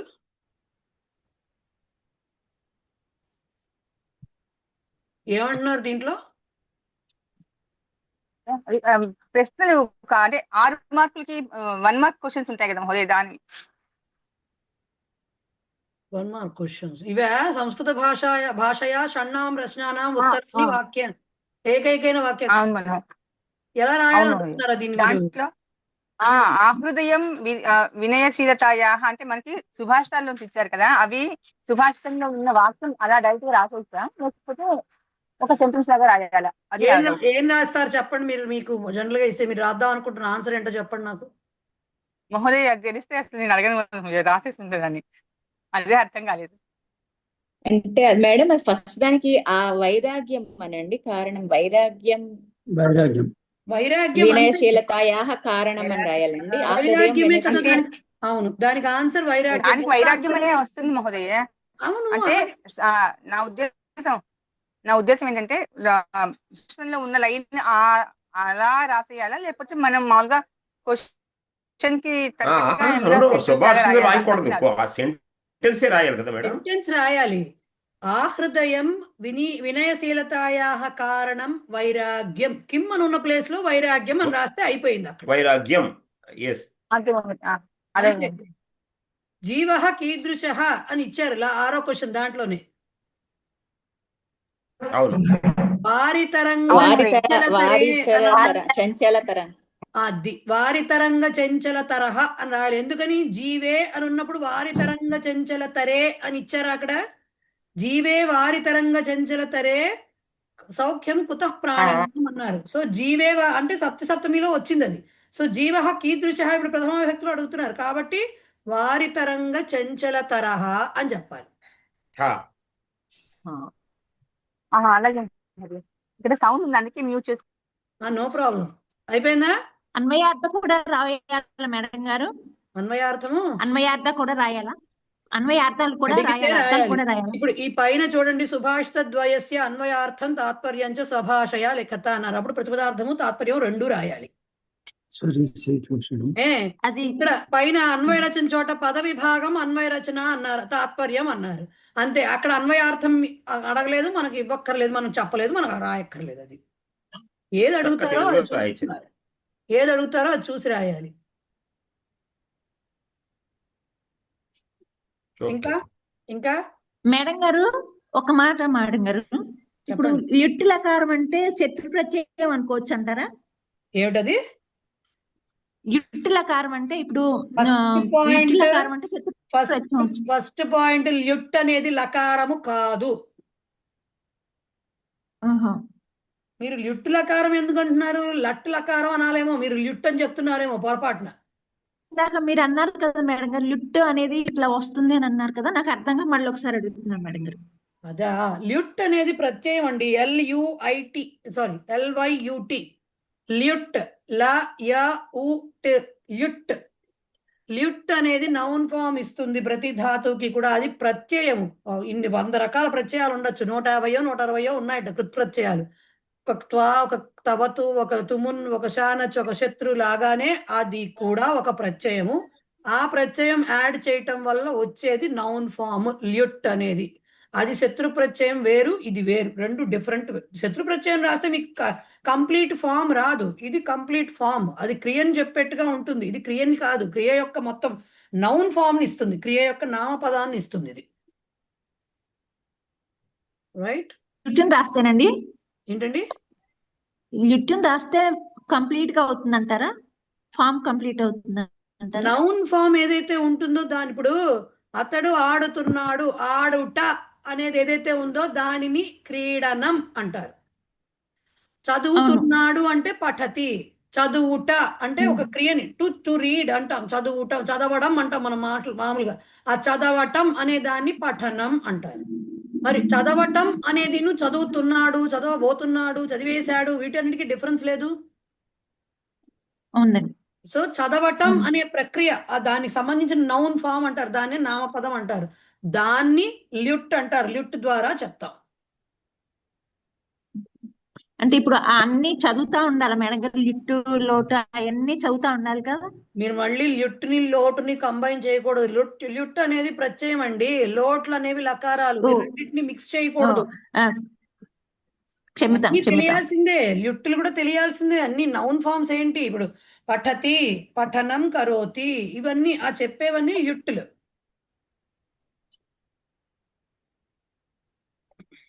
ఇంకా ఎవరికైనా డౌట్సా? ఇంకా ఉన్నాయా?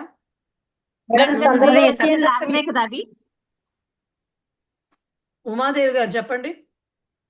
సందర్భ వాక్యాలు రాసేటప్పుడు పరిచయం రాస్తాం కదా, రాసేటప్పుడు పుస్తకాల వద అని దానిలో మళ్ళీ స్పెసిఫిక్ గా పాఠం పేరు రాయాలా అక్కర్లేదా? రాయకపోయినా పర్లేదు. మీకు గుర్తు పెట్టుకునే ఓపిక ఉంటే రాయండి, లేకపోతే లేదు. రాయకపోయినా పర్లేదు. ఎందుకంటే బేసిక్ గా స్టోరీ శిశుపాల వధ నుంచి తీసుకున్నప్పటికీ ఎగ్జాక్ట్ గా వాక్యాలు అవి కాదు ఈ పాఠంవి. బట్ స్టోరీ అదే, శ్లోకాలు అవన్నీ ఉన్నవి దాని నుంచి తీసుకున్నారు. బట్ శ్లోక రూపంలో మనకు లేదుగా, ఇప్పుడు మనకు వచన రూపంలో ఉంది. సో శ్లోకాల్లో వాళ్ళు రాశారు, వీళ్ళు వచనంలో మనకి టూకీగా ఎసెన్స్ ఇచ్చారు మనకి. సో బేసిక్ స్టోరీ కాబట్టి అది రాసినా పర్వాలేదు. నేను పాఠం కూడా గుర్తుపెట్టుకుని అలా రాసిన వాళ్ళు ఉన్నారండి, నేను జోక్గా చెప్పట్లేదు. పాఠం పేరు కూడా రాసిన వాళ్ళు ఉన్నారు. కావ్య కథ మొత్తం మాపుడు, శిశుపాల వధం అని చెప్తూ ఇంకా ఎంత రాశారు వాళ్ళు. దాని నుంచి గ్రహించబడినటువంటి శిక్షా పాఠ్య పుస్తకంలోని ఫలానా పాఠంలోదని రాశారు. నేను అంత రాయలేను, నాకు అంత ఓపిక ఉండదు, నాకు అంత గుర్తుండదు ఫస్ట్.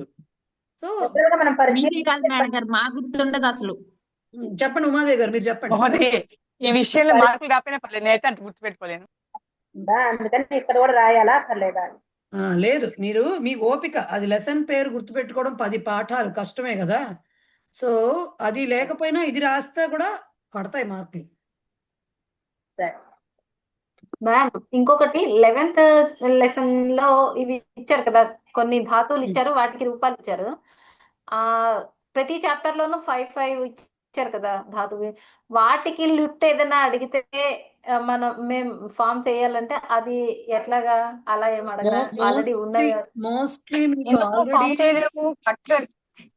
పఠనం వస్తుంది, లిఖనం వస్తుంది, అది కొన్ని లేఖనం అని వస్తుంది. ఏముంది అందులో? అలా కాదు, ఈజీగా ఉండదు కదండి. మోస్ట్లీ మీకు పాఠాల్లో ఏవైతే ఇచ్చారో ఇక్కడ కూడా ఆల్మోస్ట్ అవి ఇచ్చేసారు. వెనకాల కూడా ఆల్మోస్ట్ కాకపోతే ఒక ఆల్ఫాబెటికల్ ఆర్డర్ లో కొన్ని. ఇచ్చారు. మాక్సిమం అక్కడ ఉన్నవి ఇక్కడ ఉన్నవి సేమే, ఆల్మోస్ట్ దగ్గరగా ఉంటాయి. ఎలా తెలుస్తాయంటే బాగా వాడేవి తెలుసుకోండి శిరీష. అన్ని ఒక్కసారి గుర్తుపెట్టుకోవాలంటే అది అయ్యే పనులు కాదు కదా. యూజువల్ గా అయితే నమ్ము కొన్నిటికి నమ్ము రావచ్చు, దీని డిపెండ్ అయ్యి, అంతే తప్పించి మాక్సిమం అదే వస్తుంది. అన్ని ఎక్కడ గుర్తుపెట్టుకుంటాము? సడన్ గా అడిగితే గుర్తు రాకపోవచ్చు, కొన్ని అందాజా వేయొచ్చు, రైట్? అంతే. ఎక్కువగా స్ట్రెయిన్ అవ్వద్దు. అది సార్ బాగా గ్రహించారు. అంత ఆటలు తీసుకోవద్దు. స్ట్రెస్. సో మహోదయ, అసలు సప్తమి గురించి కొంచెం ఒక డౌట్ ఉంది. సప్తమి గురించి ఒక చిన్న డౌట్ ఉంది మహోదయ. చెప్పండి. అది మనం మామూలు వాక్యాలు ఇచ్చి సప్తమిలో రాయమన్నప్పుడు యథాతో స్టార్ట్ అయినా లేకపోతే వేరేలాగా స్టార్ట్ అయినా వెనకాల అంటే పదంలో అంటే దీన్ని దాన్ని కంపేర్ చేస్తూ అంటే వెనకాల వచ్చే మాటలు ఏవో ఉంటాయి కదా, వాటిని మనం ఏమి మార్చకుండానే ముందు మాత్రమే మార్చితే సరిపోతుందా? సప్తమిలో అంటే దేన్ని మార్చాలి? అసలు ఆ వాక్యంలో దేన్ని మార్చాలి? వేటిని మార్చరు, దీన్నే మారుస్తారు. ఓన్లీ నౌన్, దానికి సంబంధించిన శత్రు ప్రత్యయమో శానచ ప్రత్యయం, ఏ సందర్భాల్లో సతిసప్తం వస్తుందని చెప్తున్నారు కదా, ఒక 6 సందర్భాలు మనకి ఇచ్చారు కదా, ఆ తాలూకు జ్ఞాపకము, జ్ఞాప్యము. సో ఆ 4 దాన్ని ఏమంటారు, ఆ 6 రకాలు ఏవైతే ఏ సందర్భాల్లో తవతు తా వచ్చినప్పుడు కర్మణి శానచ్చు, శత్రు శానచ్చు, కర్మణి శానచ్చు, తవతు ఇలా ఇచ్చారు కదా. ఆ ఇచ్చిన సందర్భాలకు సంబంధించిన క్రియాపదం ఏదుందో అది మార్చాలి. దాని తాలూకు ఆ క్రియాపదం ఉంది అంటే ఖచ్చితంగా దాని తాలూకు ఏదో ఉంటుంది కదా, విశేషం ఉంటుంది కదా, అది మార్చాలి. మిగతా అన్నిటి మీరు ఒక వాక్యం ఇచ్చి చెప్పండి, నేను అలా చెప్తాను. ఇలా పొడి మాటలు చెప్పడం కష్టం. మీరు ఒక వాక్యం ఇస్తే నేను ఏవేవి మార్చచ్చు అనేది చెప్పగలను. మీరు ఒక వాక్యం చెప్పండి, నేను చెప్తా ఏది మార్చాలి. మనకి చాలా వచ్చాయి. యదా మాత పుత్రం స్మరంతి ఆసీత్ తదా పుత్ర ఆగతవాన్. యదా మాత పుత్రం స్మరంతి ఆసీత్ తదా పుత్ర ఆగతవాన్. ఇది ఆవిడిచ్చిన వాక్యం.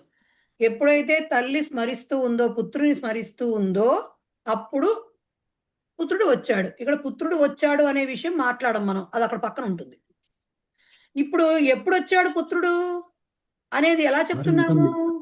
ఎప్పుడైతే తల్లి తలుచుకుంటూ ఉందో. ఓకే, సో తల్లి తలుచుకోవటం, పుత్రం అనేది కూడా మనం మాట్లాడడం. తల్లి తలుచుకుంటుండగా అనేదే మనం మాట్లాడతాం. తల్లి అనే శబ్దానికి కూడా మాత ఉంది కాబట్టి మాతరి అని సప్తమిలో అది మార్చాలి. ఎప్పుడైతే స్మరంతి అనే శత్రు ప్రత్యయంలో చెప్పామో దాన్ని మార్చాలి. స్మరంత్యాం, మాతరి స్మరంత్యాం. ఆర్ ఇంకా అది పుత్ర, యాక్చువల్గా ఇదే అదే పుత్ర ఆగతవాన్ని మనం మార్చం అసలేమి. యథా తదాలు తీసేస్తాం, యథా తదాలు రాయం, పుత్ర ఆగతవాన్ని మార్చం. మార్చకుండా ఏం చేస్తాము, ఈ మాతరి స్మరంత్యాం అని. కానీ ఆవిడ చెప్పిన వాక్యంలో యథా మాత పుత్రం స్మరంతి అని అన్నారు. సో పుత్రం అనే దాన్ని వదలకూడదు, దాన్ని మార్చము, దానికి వదలకూడదు. అప్పుడు ఏం రాయాలి? మాతరి పుత్రం స్మరంత్యాం అని రాయాలి. అంతే ఉంది కదా. యదా మాత పుత్రం స్మరంతి ఆసీత్ అన్నారు. పుత్రం మాతాకిను స్మరంతికి మధ్యలో పుత్రం ఉంది, దాన్ని మార్చం. అది యాజ్ ఇట్ ఈజ్ గా కిందకు వస్తుంది, అప్పు తీసుకొచ్చినట్టు కిందకి వచ్చేస్తుంది, యాజ్ ఇట్ ఈజ్ గా దిగిపోతుంది అది కిందకి. యదా పోతుంది, మాత స్మరంతి, ఈ రెండు మనకి ఇంపార్టెంట్. సో ఈ రెండింటిని మార్చుకుంటాం, ఈ రెండింటి మధ్యలో ఇంకేదైనా ఉండొచ్చు, అది కిందకి వచ్చేస్తుంది యాజ్ ఇట్ ఈజ్ గా. సో మాతరి పుత్రం స్మరంత్యాం పుత్ర ఆగతవాన్ సత్యాం రాసుకోవచ్చు. దానికి మాతరి పుత్రం స్మరంత్యాం సత్యాం పుత్ర ఆగతవాన్. ఇప్పుడు ఆ పుత్రం వాక్యంలో పుత్రం ఉండొచ్చు, ఇచ్చిన వాక్యంలో ఉండకపోవచ్చు. ఉన్నా ఉండకపోయినా అది యాజ్ ఇట్ ఈజ్ వస్తుంది. మనకి ఈ రెండే ఇంపార్టెంట్. ఇంకా కావాలంటే ఇంకో వాక్యం కూడా ఏమన్నా చెప్పుకోవచ్చు.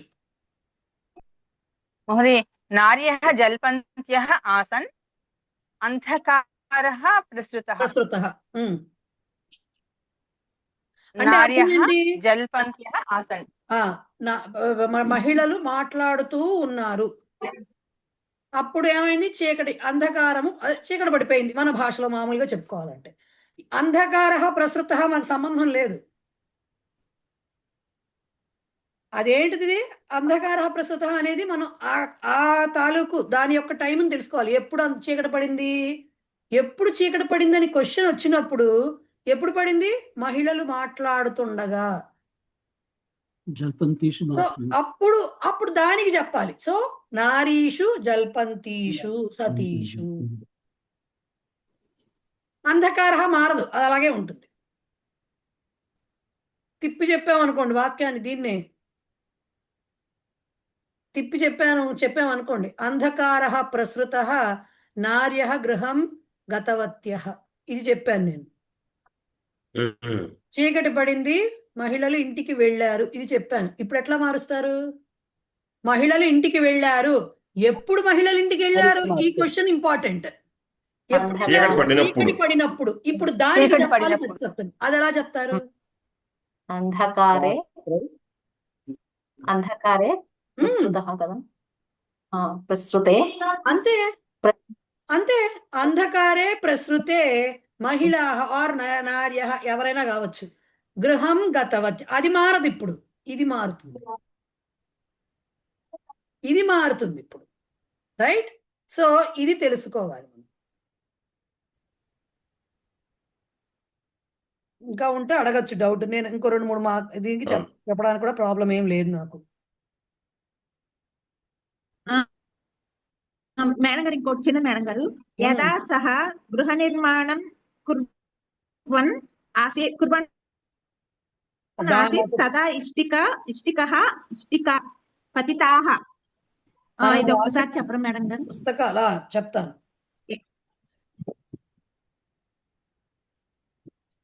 వస్తున్నాను, ఒక్క నిమిషం.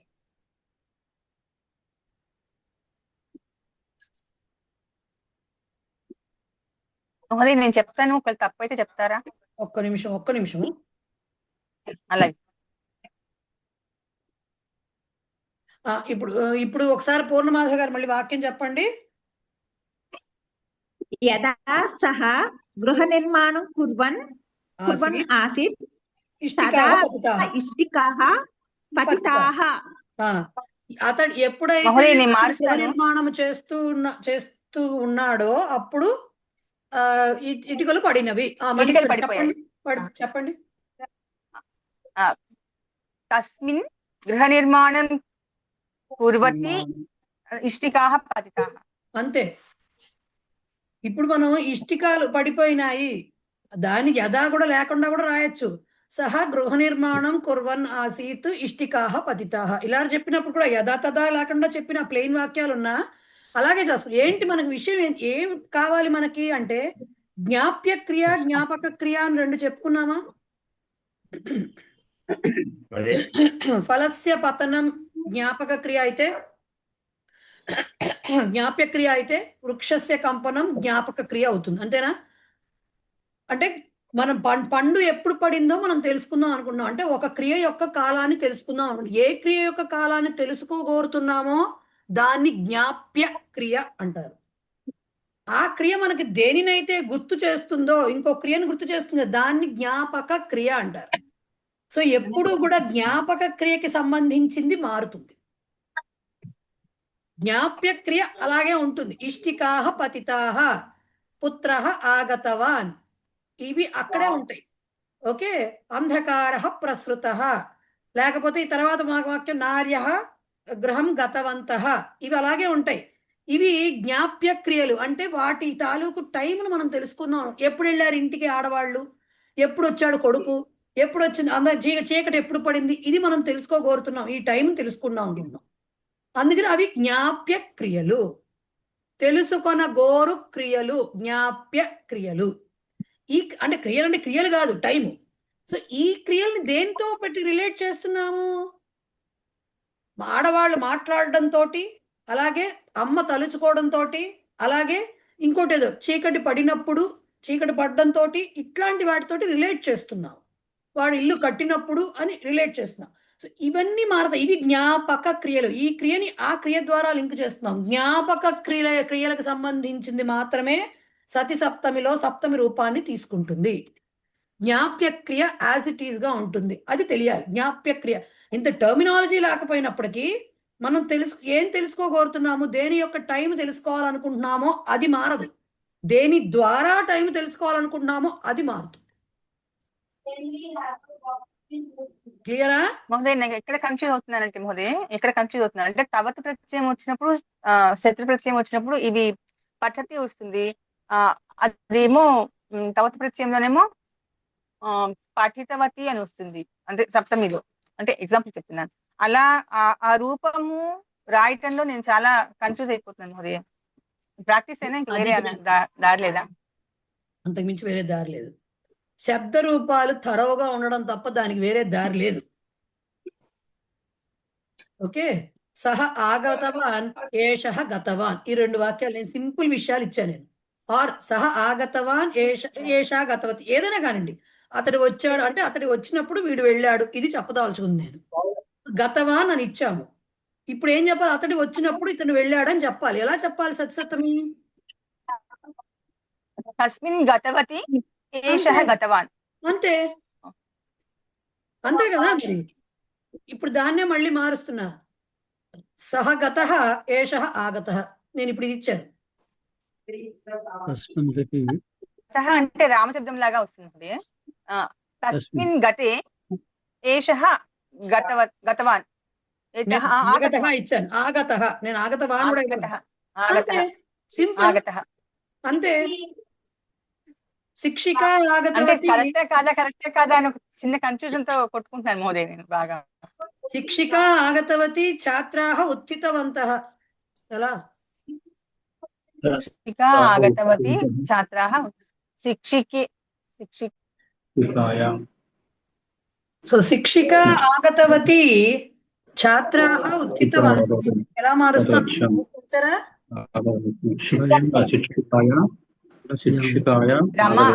రమాయాం లాగా. శిక్షికాయాం ఆగతవతి సతి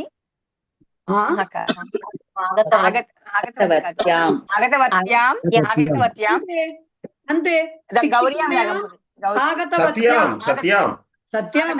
రాయకపోవచ్చు, సత్యాము పర్వాలేదు. అంతే. శిక్షికాయాం ఆగతవత్యాం ఛాత్రాః ఉత్థితవంతః. అంతే. ఓకే. ఇప్పుడు ఇంకోటి చెప్తా. సేమ్ వాక్యం. శిక్షిక ఆగత ఛాత్రాః ఉత్థితవంతః. ఇప్పుడు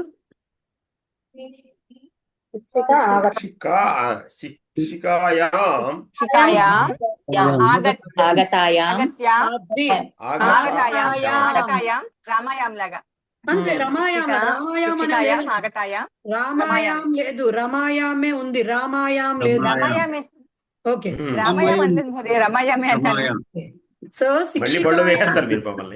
సేమ్ వాక్యము.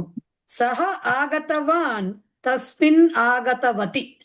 సహ ఆగతః తస్మిన్ ఆగతే. శిక్షిక ఆగతవతి శిక్షికాయాం ఆగతవత్యాం. శిక్షిక ఆగత శిక్షికాయాం ఆగతాయాం. రైట్. ఇప్పుడు ఇంకోటి చెప్తా.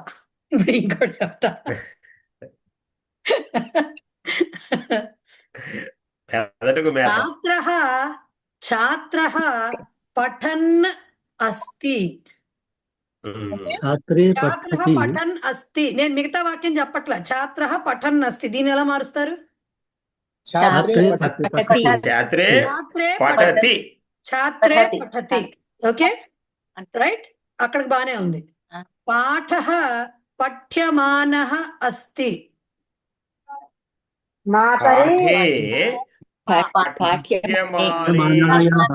పాఠే పాఠే పఠ్యమానే పఠ్యమానే పాఠే పఠ్యమానే ఇది కర్మణి శానచ్ అయింది. ఇది కర్మణి శానచ్ అయింది. కర్మణి శానచ్ అయింది. సో ఇందాకటి వరకు నేను ఏం చేశాను, తవతు చెప్పాను స్త్రీలింగ పుంలింగాల్లో, తవ చెప్పాను స్త్రీలింగ పుంలింగాల్లో, ఇప్పుడు శత్రు చెప్పాను పుంలింగంలో, ఇప్పుడు ఇది కర్మణి శానచ్ చెప్పాను నేను. అంటే డిఫరెన్స్ ఎలా ఉంటుంది అనేది మాత్రమే. సా ధావంతి ఆసీత్,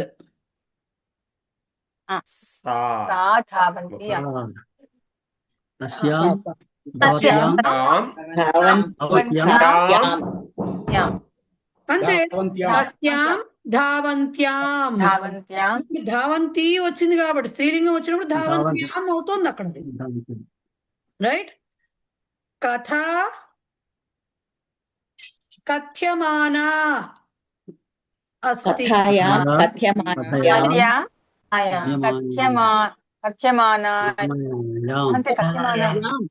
అంతే. కథాయాం కథ్యమానాయాం అంతే. ఓకే. మీకున్నది అక్కడ విభక్తులు కన్ఫ్యూజ్ అవ్వడానికి ఛాన్స్ తక్కువ. ఎందుకో చెప్పమంటారా? ఒక గతము తవతు ప్రత్యయ రూపాలకి తెలుస్తాయి, గతవతి ఇలా వస్తాయి, అది తెలుస్తోంది. మళ్ళీ దాంట్లో స్త్రీలింగం ఇస్తే గౌరీ శబ్దంలానే వస్తుంది విభక్తి. అలాగే తా ప్రత్యయం తీసుకున్నాం అనుకోండి, పుంలింగంలో అయితే రామశబ్దంలానే వస్తుంది సప్తమి విభక్తి, అదే స్త్రీలింగం అయితే గౌరీ శబ్దంలానే వస్తుంది మళ్ళీ, రైట్. తా అయిపోయింది. చానచ్ చెప్పుకున్నాం. శత్రు ప్రత్యయం వస్తే రూపాలు మనకు ఆల్రెడీ వచ్చాయి. ఈకారాంతం అయితే శత్రు ప్రత్యయం అవని ఈకారాంతం వచ్చిందంటే స్త్రీలింగం అంటే మనకు గౌరీ శబ్దమే, డౌటే లేదు దాంట్లో. అదే మామూలుగా మామూలు శత్రు అంటే పుంలింగ శత్రు ప్రత్యయం అయితే మనం రూపాలు చదువుకున్నాం, అది బాగానే వచ్చేసినాయి రూపాలు అవి. శానచ్ అసలు వేరే దారి లేదు. శానచ్ లో అన్ని పుంలింగాలు మీకు అకారాంతమే అవుతాయి. అంటే ఖచ్చిత అది ఆనా రానిండి మానా రానిండి అన్ని అకారాంతమే, రామశబ్దంలానే వస్తాయి. ఎటు తిప్పనివ్వండి. శానచ్ వచ్చిందంటే అది కర్మణి శానచ్ అవ్వచ్చు, కర్తరి శానచ్ అవ్వచ్చు, రైట్. మందమానహ అవ్వచ్చు, పఠ్యమానహ అవ్వచ్చు, అన్ని ఆనా మానాతో ఉంటాయి. అన్ని కూడా మీకు అకారాంత పుంలింగాలు రామలాగానే వస్తాయి. మళ్ళీ దీంట్లో శానచ్ లో మనకి స్త్రీలింగం తీసుకుంటే రమాలాగానే వస్తాయి. మీకు వేరే శబ్దం రాదు. ఎయిదర్ ఈకారాంతము ఆర్ ఆకారాంతమే రావాలి స్త్రీలింగం అయితే, వేరే శబ్దం రాదు. ఎప్పుడు వస్తుంది వేరే శబ్దము? నౌన్ గనక వేరే అంతంతో ఉంటే వస్తుంది. ఈ శానచ్లు శత్రు ప్రత్యయాలు తవతులు తాలతోటి లేకుండా దానికి సంబంధించిన నౌన్ సహా ఉంది, తస్మిన్ అని చెప్తున్నారు. సా ఉంటే తస్యాం అని చెప్తున్నారు. గౌరీ ఉంటే గౌర్యాం చెప్తారు. రమ ఉంటే రమాయాం చెప్తారు. మతిహి ఉంటే బుద్ధిమతి, బుద్ధిమతి ఉంటే మళ్ళీ ఈకారాంతమే.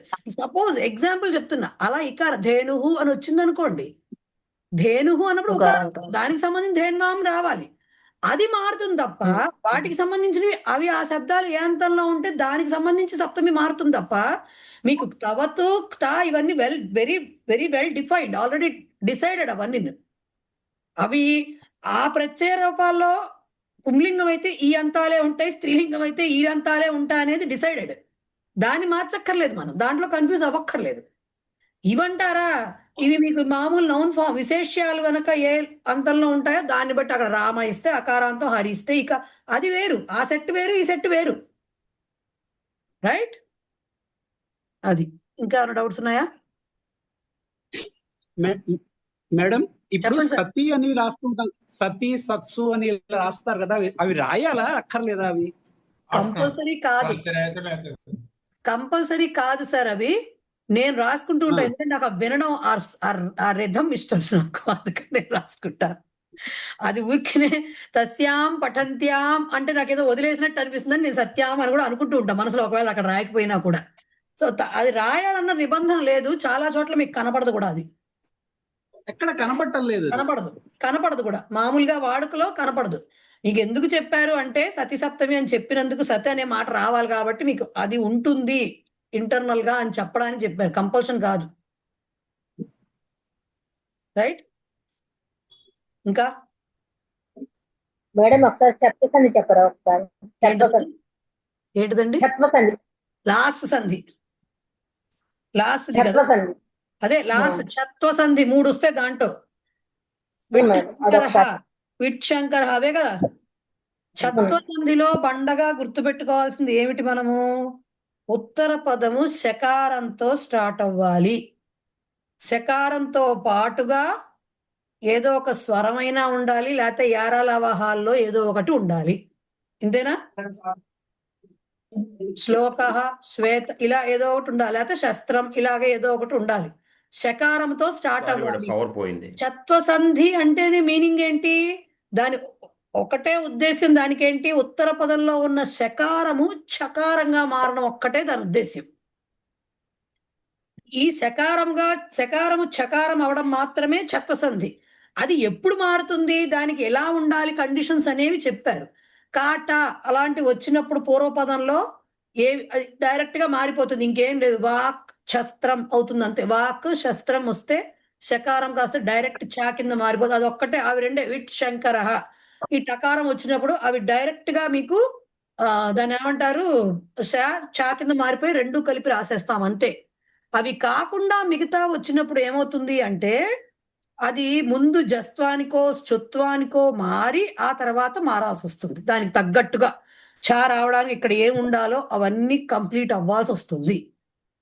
రెండు సందులు రాయాలా, ఇంటర్మీడియట్ సందులు రాయాలా, ఆన్సర్ లో ఫైనల్ చెత్త రాస్తారా? రాయాలండి. మూడు అంటే పేర్లు రాయాలి, అన్నిటి పేర్లు రాయాలి. ఇప్పుడు తద్ శివ ఉందండి.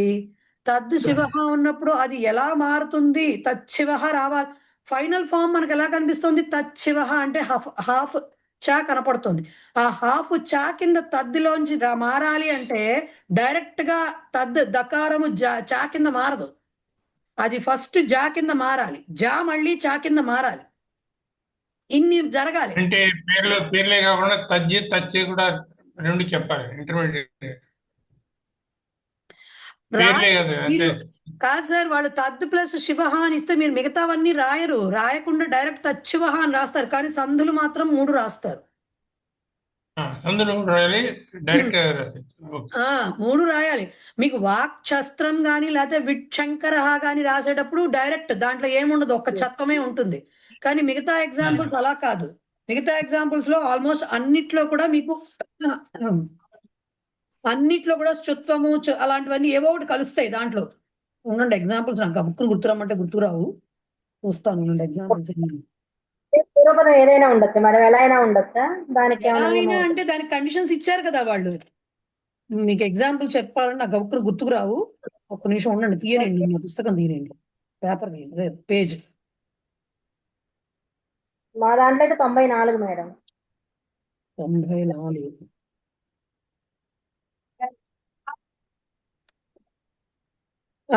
మేడం ఇక్కడ మీరు అన్నారు కదా తత్శివ చెప్పారు కదా. ఇప్పుడు యాక్చువల్గా తత్ ప్లస్ శివ, తత్ విల్ బికమ్ తద్, అంతే కదా మేడం?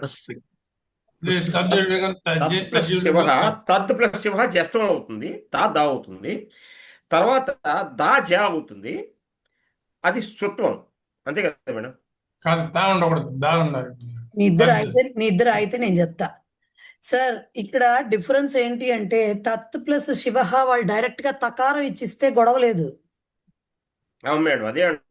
తకారం ఇచ్చిస్తే చా కింద మారిపోతుంది. తత్ ప్లస్ కాస్త శ్చుత్వం ప్రకారం చా కింద మారిపోతుంది. ఫస్ట్ శ్చుత్వం ప్రకారము తత్తు కాదు, తత్ ఇస్తే, తత్ కనుక ఇస్తే అంటే 2 తాలు ఇస్తే అప్పుడు ఏమవుతుంది? శివ ఉన్నప్పుడు ఫస్ట్ తకారం ఇక్కడ ఉంది, సకార తవర్గం శకారం ఉంది కాబట్టి చా కింద మారుతుంది. చా కింద మారి అప్పుడు కూడా శ్చుత్వం జరిగి డైరెక్ట్ గా ఛత్వం జరిగిపోతుంది. అప్పుడు చా కింద మారిన తర్వాత వర్గీయ వ్యంజనం కాబట్టి దానికి శకారం పరమవుతోంది కాబట్టి ఫస్ట్ స్టెప్ శ్చుత్వంలో ఏమవుతుంది? తకారము చకారం కింద మారుతుంది. రెండో స్టెప్ లో ఏమవుతుంది? శా కాస్త ఏమవుతుంది? చా కింద మారి శ్చుత్వము ఛత్వము జరిగి. అవును మేడం, అంటే ఒక్క నిమిషం ఉండండి. తత్ ఇస్తే గనక అంతే, 2 స్టెప్పులు. తత్ ఇస్తే ఫస్ట్ ఎందుకు డైరెక్ట్ శ్చుత్వ సంధికి ఎగ్జాంపుల్స్ అవి. తత్ ఇస్తే రాదండి, మొదలు జస్త్వం రాదా? అక్కర్లేదు కదా, నీడేముంది అంటే తత్ ప్లస్ శివ అన్నప్పుడు తకారం వచ్చినప్పుడు తకారం గజట దబలు అవుతాయి కదా. అది ఎందుకు అవుతాయి? ఎందుకు అవ్వాలి? ఇక్కడ నన్ను ఒక్క నిమిషం, నాకు అర్థమైంది మీ బాధ. తత్ మీరు అన్న ఎగ్జాంపుల్ ఏంటంటే తత్ ప్లస్ శివ అన్నారు. తత్ ప్లస్ శివ యాక్చువల్ గా అలా ఇవ్వరు, ఫస్ట్ తద్ ఇస్తారు. ఓకే, తద్ ఇవ్వకుండా నేను అంటున్నది ఆ కండిషన్. తద్ ఇవ్వకుండా తత్తే ఇస్తే అంటే రెండు తకారాలే ఉంటే అప్పుడు మీకు అసలు డౌటే లేదు, ఇక్కడ డైరెక్ట్ గా తా చా అయిపోతుంది. డైరెక్ట్ స్థుత్వం ప్రకారంగా స్థుత్వ సంధి నియమం ఏంటి? సకార తవర్గము శకార చవర్గము చా అవుతుంది, దా జా అవ్వాలి. కానీ అక్కడ తానే ఉంది కాబట్టి డైరెక్ట్ గా చకారం కింద మారి తర్వాత చత్వం ప్రకారం షా ఛా కింద మారి 2 స్టెప్పుల్లో తచ్చివ వస్తుంది. కానీ తత్ ఇవ్వకుండా తద్ ఇస్తే దకారం ఇస్తే అప్పుడు ఫస్ట్ తత్ కింద మారాలి, తజ్జు కింద మారాలి. అంటే అది కూడా స్థుత్వం జరగాలి. తద్ కాస్త తజ్జు ప్లస్ శివ అవుతుంది. అవును, అది స్థుత్వం, అది స్థుత్వం అవుతుంది. స్థుత్వం అయ్యి మళ్ళీ జా కాస్త జా కింద మారాలి, అప్పుడు చర్త్వం వస్తుంది. చర్త్వం అవుతుంది. ఆ తర్వాత ఈ షా ఏమవుతుందంటే దీని కింద మారుతుంది, దీన్ని కలుస్తుంది. అప్పుడు 3 సందులు వస్తాయి. అప్పుడు చత్వం అవుతుంది కదా. అదే సార్, ఫస్ట్ ఎప్పుడైతే ఇది గుర్తు పెట్టుకోండి, తద్ గనక ఇస్తే అక్కడి నుంచి మీరు వాళ్ళు చెప్పిన రూల్ కి వర్గీయ వ్యంజనము ఉంటే చాలు, శకారం పరమైతే చాలని మాత్రమే ఇస్తున్నారు. వర్గీయ వ్యంజనాలు అంటే దా అయినా వర్గీయ వ్యంజనమే, తా వర్గీయ వ్యంజనమే, చా అన్ని వర్గీయ వ్యంజనాలే. కానీ ఏమున్నాయి దాంట్లో, బట్ అవి రెండు కుదరదు, వాటి రెండింటికి మ్యాచింగ్ కుదరట్లేదు. దాన్ని మారిస్తేనే వివిధ సంధుల ప్రకారం మారిస్తేనే సెట్ అవుతుంది. అది ఫైనల్ ఆన్సర్ తచ్చివ రావాలి, అప్పుడే ప్రొనౌన్సియేషన్ ఈజీగా ఉంటుంది, ఉచ్చారణకి కుదురుతుంది. తద్ శివ అనలేరు, తద్ శివ అనలేరు, తచ్ శివ ఇలా ఏవి అనలేరు. ఒక్కటే ఏది ఈజీగా ఉచ్చారణ కుదిరేది తచ్చివ. మరి తచ్చివ రావాలంటే చా వస్తుంది, ఎలా అయినా వచ్చేస్తుంది శకారం చకారం కింద. మరి ఈ చా ఎక్కడి నుంచి వచ్చింది మధ్యలో?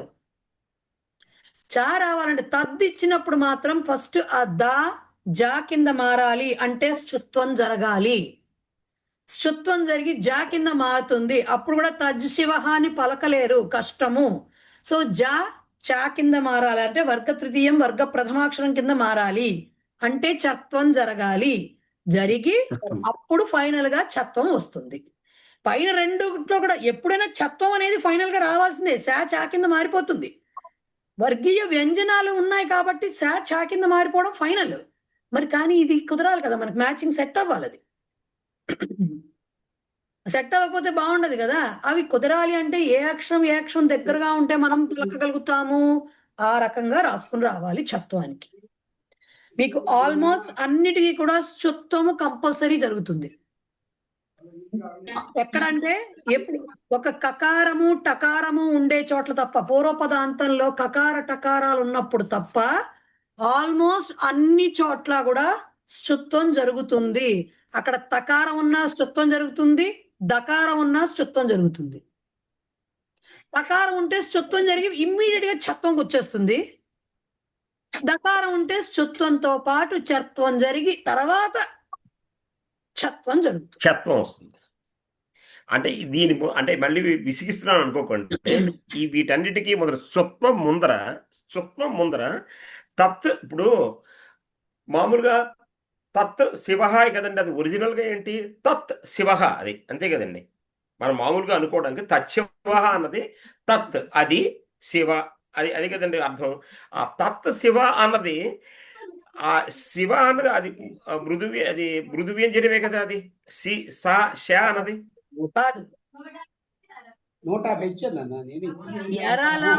మాత్రమే మృదు వ్యంజనాలు సార్, షా లేదు దాంట్లో. అంటే తత్ అవ్వడానికి అక్కడ అవకాశం లేదు, జస్తం అవడానికి అవకాశం లేదంటారు. ఉండదు. ఓకే, మీకు జస్తం అవ్వడానికి అవకాశం అంటే తత్తు రెండు ఉన్నాయి. ఇప్పుడు మీకు ఇక్కడ ఇచ్చిన చాలా వరకు తత్తు శీలం కానీ ఇలాంటివన్నీ కూడా మృత్తు శకటికం కానీ స్థుత్వంలో కూడా వచ్చింది, అక్కడ కూడా వచ్చాయి మనకు అవన్నీను. మృత్తు శకటికం వచ్చింది, తత్తు వచ్చినాయి. అక్కడ చాలా వరకు దకారంతో ఎండ్ చేసి రాసి చూపించారు, ఎందుకంటే అక్కడ డిమాండ్ అంతే. ఇక్కడ ఎందుకు అక్కడ శానే కాదు, అక్కడ శుత్వంలో మనకు ఓన్లీ శకారమే కాదు, చాచా చాచా జాఝాలు కూడా అన్ని వస్తాయి. కాబట్టి దాని ప్రకారంగా అక్కడ దకారం తీసుకున్నారు కొన్ని చోట్ల, కొన్ని ఉత్తు జీవ అయితే దానికి ఎలా రాసుకున్నారు, ఉద్దు రాశారు, ఉత్తు రాయలేదు. రైట్, ఎందుకు పక్కన జా ఉంది కాబట్టి దాంతో పాటు మ్యాచ్ అవ్వాలని దకారమే తీసుకున్నారు. అంటే ఆల్రెడీ దానికి జస్త్వం అయిపోయింది. ఇప్పుడు నేను అదంటున్నా, ఇక్కడ తకారం ఇచ్చిన చోట్ల ప్రతి చోట్ల శుత్వ సంధి వస్తుంది. తకారము ఎందుకు, తకారానికి శకారం యాడ్ అవుతోంది కాబట్టి కంపల్సరీగా శుత్వం అయితే జరుగుతుంది. అయితే శుత్వం తర్వాత చత్వం జరగాల, డైరెక్ట్ ఛత్వం జరిగిపోవాలా అనే విషయం ఎక్కడ డిపెండ్ అవుతుంది అంటే ఇక్కడ వచ్చిన అక్షరాన్ని బట్టి డిపెండ్ అవుతుంది, పక్కన ఉన్న దాన్ని బట్టి డిపెండ్ అవుతుంది. ఇప్పుడు విట్టు ప్లస్ శంకర డైరెక్ట్ రాసేయచ్చా మేడం? డైరెక్ట్, దానికి ఇంక వేరే దారే, ఎందుకంటే దానికి ఇంకా డైరెక్ట్ వచ్చేస్తుంది విట్టు శంకర.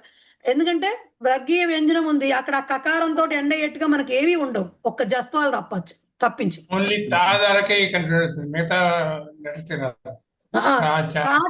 కాటా గుర్తుపెట్టుకోండి. అందుకని అలాంటి వాటికి మాత్రం డైరెక్ట్ ఛత్వం, ఏది లేకుండా ఒకటే ఛత్వం వస్తుంది. అలా కాకుండా ఉంటే మాత్రం శుత్వం మోస్ట్ అన్నిట్లో మనకి ఇచ్చిన ఎగ్జాంపుల్స్ అన్నిట్లో కూడా శుత్వం కంపల్సరీ జరుగుతుంది. శుత్వం తర్వాత మళ్ళీ చర్త్వం జరుగుతుందా జరగదా అనేది దాని మీద డిపెండ్ అయి ఉంటుంది, పక్కన ఉన్న మాటను బట్టి డిపెండ్ అయి ఉంటుంది. ఓకే, ఇక్కడ మీకు చూస్తే శృత్వ శీలం అన్నిటికీ కూడా చకారం ఎక్కడైతే హాఫ్ చా వస్తోంది అంటే కంపల్సరీ చర్త్వం కూడా జరగాలి, మూడు కలిసే వస్తాయి అక్కడ. ఓకే, నటద్దు శంకర అన్నారు, నటద్దులో కూడా మీకు ఏమవుతుంది, శుత్వ సంధికి కరెక్ట్ గా ఇది చేస్తూ ఉంటుంది. శుత్వం ప్రకారం దా జా అవుతుంది, నటజ్ శంకర వస్తుంది, కుదరదు, మనకు నటచ్ కావాలి, మళ్ళీ జా చా కింద మారాలి. సో శుత్వము చర్త్వము ఒకటి ఇంకా బండగుర్తు మాదేవి గారు, ఛత్వ సంధిలో పూర్వపదం శకారం అన్నాము, సారీ ఉత్తర పదంలో మొదటి అక్షరం శకారంతో స్టార్ట్ అవ్వాలి, ప్లస్ యారాలవహ ఆర్ స్వరం ఉండాలన్నాము, అది కన్ఫర్మ్డ్ కదా. అది ఛా కింద మారడమే బండ గుర్తు. అంటే శీలం ఉంటే ఛేలం అవుతుంది, శంకరహ ఉంటే శంకరహ, ఇది బండ గుర్తు. ముందు మాట కనుక తకారంతో ఎండ్ అవుతూ ఉంటే అక్కడ మాత్రం మీకు కంపల్సరీ శుత్వం జరుగుతుంది, చర్త్వం జరుగుతుంది, తర్వాత ఛత్వం వస్తుంది, మూడు జరుగుతాయి. ఓకేనా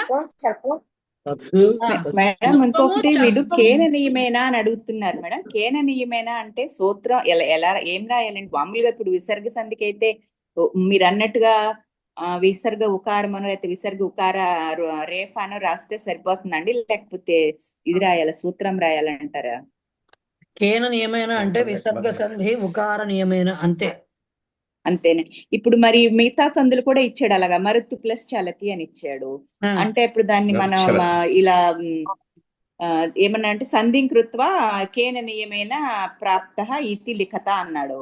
అంటే దాన్ని కలిపి మామూలుగా మరుచ్చలతి అని రాసేసి ఛత్వ సంధి అని రాస్తే సరిపోతుందండి, లేక దానికి కేన నియమేన అంటే ఏం రాయాలి? మరుత్ చలతి ఏ సంధి అయిందండి? ఛత్వ సంధి, సారీ ఇది శ్చత్వ సంధి. యూజువల్ గా 1 మార్క్ కే ఇస్తారు కాబట్టి యాక్చువల్ గా సంధి రాసి, సంధి కలిపి పదం రాసి సంధి పేరు రాస్తే సరిపోతుంది. కేన నియమేన అంటే 1 మార్క్ అంటే ఎక్కువ ఇస్తే అప్పుడు నియమం రాయాల్సి వస్తుంది. సకార ఇక్కడ కేన నియమేన డైరెక్ట్ గా అడిగాడు మేడం, కేన నియమేన అడిగి 1 మార్కే ఇచ్చాడు దానికి. శుత్వ సంధి అని రాస్తే చాలు, జనరల్ గా అంతే. మీకు కనీసం 2 మార్కులకైనా ఇస్తే అప్పుడు రూల్ రాయాల్సి వస్తుంది. సకార తవర్గయోహ శకార చవర్గయోహ యోగ శుత్వ సంధి అని రాస్తే సరిపోతుంది. అర్థమవుతుంది? రాయాలండి అసలు ఇంతవరకు అయితే ఎప్పుడు అంటే ఒక్కసారి ఆవిడ చెప్పినట్టుగా అయితే ఒక్కసారి అన్నారు తప్పించి జనరల్ గా సంధి విభజ్య సంధినామ లిఖత ఆర్ సంధిం కృత్వా సంధినామ లిఖత అని అడుగుతారు. అంటే 1 మార్క్ కదా, ఇప్పుడు విడి పదాలు ఇచ్చి కలిపి రాయమంటే అలాగే అడిగాడు మేడం. విభజ్య నామలిఖిత అన్నాడు. రెండవ దాంట్లో మాత్రం సంధిం కృత్వా కహ ఆదేశ కేన నియమేన ప్రాప్త ఇతి లిఖత అన్నాడు. కహ ఆదేశ కేన నియమేన ప్రాప్త ఇంత అడిగారా? 2 అడిగాడండి. మార్క్ మళ్ళీ 1. అప్పుడు అప్పుడు ఎలా రాయాలి? మరుచ్చలతినే ఉందనుకోండి సపోజ్. మరుత్తు చలతి ఉంది. అప్పుడు ఏమవుతోంది? ఇక్కడ స్తుత్వ సంధి అవుతోంది. కహ ఏమన్నారు? కహ ఆదేశ. చకారః ఆదేశः కహ అండి. ఆదేశ, చకారః ఆదేశ. మీరు సింపుల్ గా వాక్యాల వరకు వెళ్ళకండి. కహ ఆదేశ అన్నప్పుడు చకారః ఆదేశ. ఎందుకు చకారం అని ఎక్కడ రాసేసి సంధి పేరు మరుత్తు రాసేస్తే మరుత్తు చాలు. మరుత్తు ప్లేస్ లో మరుచ్చు వచ్చింది కదా అందుకని కేన నియమేన అన్నారు. సకార తవర్గయో శకార చవర్గయో యోగ శ్చుత్వ సంధి అంతే. రైట్. 1 మార్క్ క్వశ్చన్ గురుగారు రాయాలి. 1 మార్క్ కి అదే అందుకనే అంటున్నా 1 మార్క్ లో యూజువల్ గా అలా అడగకూడదు. బట్ అడిగారు అంటే ఇంకా ఇంత రాయలేము అనుకునే వాళ్ళకి నేను క్లూ ఏమి ఇస్తానండి. ఎందుకంటే అలా ప్రతిసారి ఎప్పటి వరకు చాలా ఒక్కసారి వచ్చింది అట్లా అంతే. కాబట్టి నేనైతే ఏం చెప్తానంటే సంధి చేసేసి సంధినామ పేరు సంధి పేరు చక్కగా సంస్కృతంలో రాయండి. మిగతాది మేము రాయలేము సంస్కృతంలో అనుకుంటే తెలుగులో రాయండి. ఒకవేళ నియమం రాయాలనుకుంటే రైట్. అప్పుడు ఈజీ అవుతుంది. లేకపోయినా మీకు ఏది నా ఫోన్ ఉందా ఇక్కడ ఒకసారి ఉండండి. వ్యంజన సంధులు ఏది ఎక్కడుంది అది? మేడం మీ పవర్ పాయింట్ లోని అప్పుడు కొన్నిటికి డెరివేషన్స్ లా ఇచ్చారు కదా, అది అలా రాసిస్తే సరిపోతుంది కదా దానికి. నేను అదే చెప్పబోతున్నా. ఇప్పుడు అదే చెప్పబోతున్నా. అది చెప్పారు, అదే గుర్తు చేద్దాం మహోదయ చెప్తున్నారని ఆగాను. అది చెప్పారు ఇంతకు ముందు మనకి. ఏ సంధి ఎక్కడ ఏదవుతుందో, ఏ అక్షరం ఏదవుతుందో ఆ పక్క పేరు రాసిస్తే పోతుంది కదా. అది కూడా అందరూ రాయలేరు కదా సార్, అందుకని పాపం వాళ్ళు అనుకుంటున్నారు. లేకపోతే అంతే, ఎంతవరకు రాయగలరో అంతవరకు రాయడమే సార్. దానికి ఇంకా అంతకుమించి రాయలేరు. మీకు గనక అంటే మీకు ఓపిక ఉంటే గనక ఒక్క నిమిషం ఉండండి. ఎక్కువ రాస్తే ఎక్కువ తప్పులు వస్తాయి మేడం.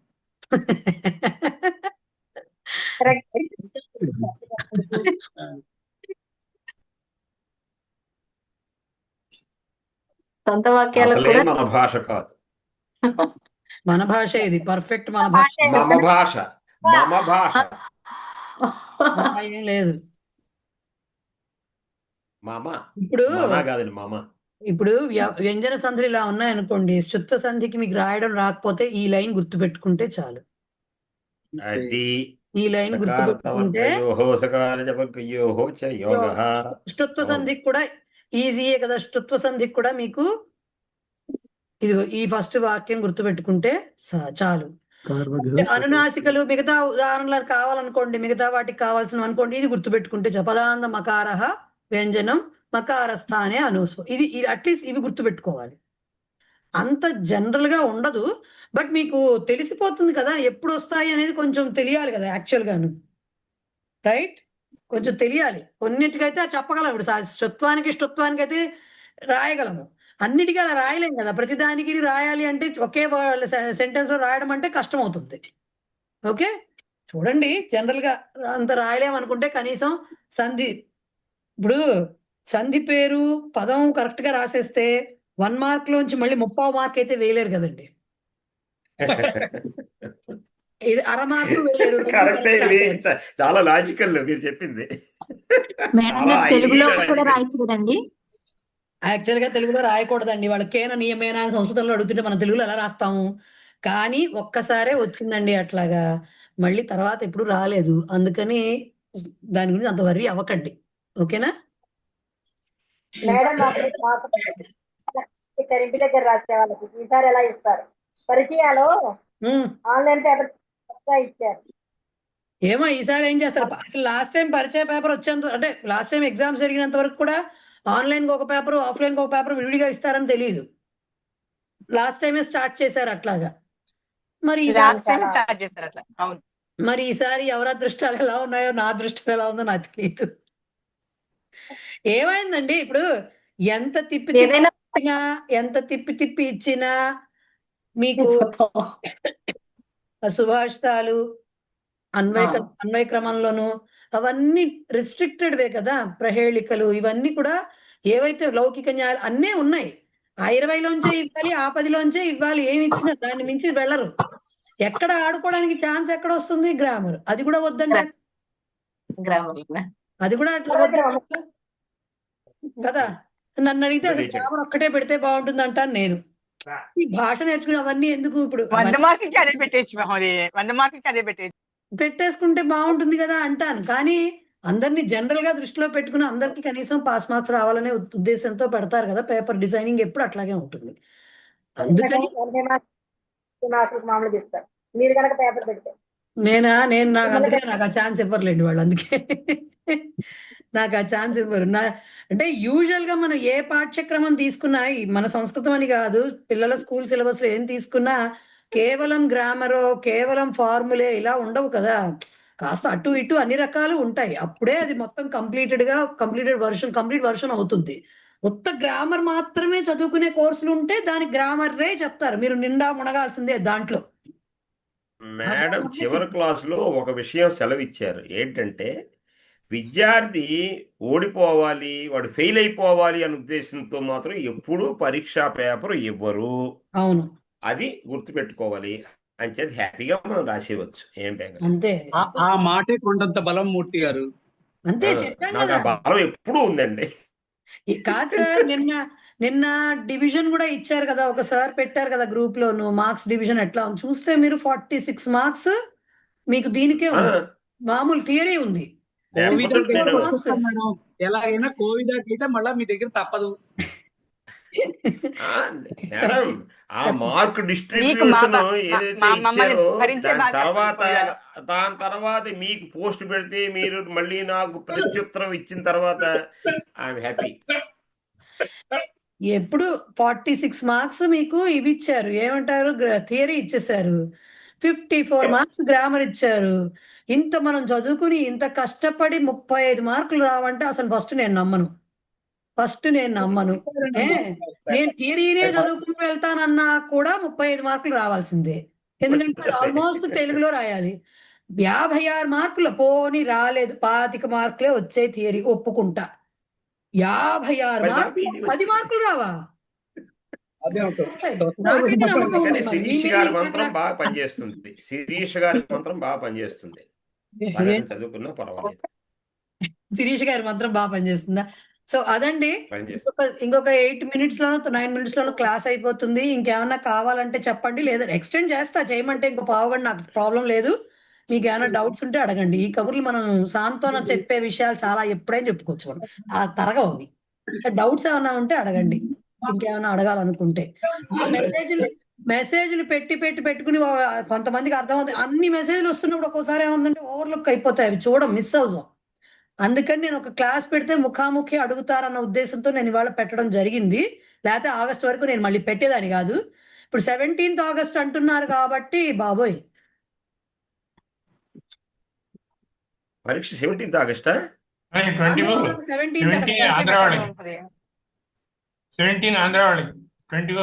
ఆంధ్ర వాళ్ళకి, తెలంగాణకి ఇంకా తెలీదు. 24th 31st తెలీదు. నోటిఫికేషన్ రావాలి సార్, నోటిఫికేషన్ రావాలి.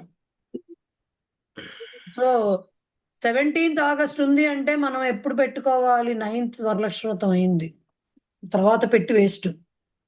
ఫస్ట్ వీక్ ఆఫ్ ఆగస్ట్ లో పెట్టుకోవాలి ఒకసారి. ఇంకేమైనా కావాలంటే పెడతా, లేకపోతే ప్రాబ్లం లేదు. ఇంకేమైనా కావాలంటే పెట్టుకుందాం. మనం ఏమైనా వదిలేసామా? అన్ని చెప్పుకున్నాం కదా పేపర్. అయితే సరే, ఇంకా ప్రాబ్లం లేదు కాబట్టి. సో ఎప్పుడప్పుడు పెట్టుకోవచ్చు, ఒక అరగంట. పేపర్లు చేస్తాం మేడం, 4 పేపర్లు చేస్తాం. చేసుకోండి. సరే, ఓకేనా? బాగా చదువుకోండి. మామూలు మెసేజ్లు మామూలే కదా, అవి మామూలే. అది కావాలి, ఫోన్ చేసి మాట్లాడాలనిపిస్తే మెసేజ్ పెడితే టైం చెప్తాను, ఫోన్ చేసుకోవచ్చు. అప్పుడు అలా కూడా ఉంటారు. చివరి నిమిషంలో కూడా మేడం అనుకుంటూ ఫోన్ చేసిన వాళ్ళు ఉన్నారు. నాకు కంగారు పడిపోయి వేస్తుందని చెప్పడానికి అది ఏమి ఉండదు, అక్కడ మాట్లాడే విషయం ఏమి ఉండదు, జస్ట్ భయం వేస్తుందని చెప్పుకోవాలన్నమాట వాళ్ళు. అలాంటి వాళ్ళు కూడా ఫోన్ చేసిన వాళ్ళు ఉన్నారు. మీ గొంతు వింటే మాకు ధైర్యం వస్తుంది మోదయ్య, నిజం చెప్పాలి. అందుకే నేను ఏం చేస్తానంటే మీ రికార్డింగ్ పెట్టుకుంటూ ఉంటా. నిజంగా చెప్తున్నా, మీ రికార్డింగ్ పెట్టుకుంటా, నేను మిమ్మల్ని ఇబ్బంది పెట్టను. అంటే మేడం హిప్నాటిస్ట్ చేశారు. ఈ రోజు క్లాస్ కారణం కూడా సగం కొంచెం boring గా ఉంటుంది. మేడం మేము కూడా అంతే మేడం, రోజు మీ గొంతు వినకపోతే ఏం తోచట్లేదు మేడం, అలా అయిపోయాం మేము. ఓ పని చేసేయండి, నన్ను ఎవరైనా దత్తత తీసుకోండి, నేను మా అబ్బాయితో సహా వచ్చేస్తాను, సరిపోతుంది. హాయిగా మేడం, చక్కగా. మా అబ్బాయి దత్తత ఎవరైనా చిన్నపిల్లలు తీసుకుంటాను, నేను మా ఆయనతోనూ మా అబ్బాయితో సహా వస్తాను, మా అత్తగారు మామగారు అందరితో సహా వస్తాను. మా ఇంట్లో సకుటుంబ సపరివార సమేత దత్తత. మరి నేను ఎలా వదిలేస్తాను? ఇటు మా అత్తను వదలలేను, అటు పిల్లాడిని వదలలేను, అత్తమామను వదలలేను, తండ్రిని వదలలేను కదా, అందరితో సహా వస్తాను, నేను సరిపోతుంది. విశాఖపట్నం వచ్చేయండి మేడం అలాగే.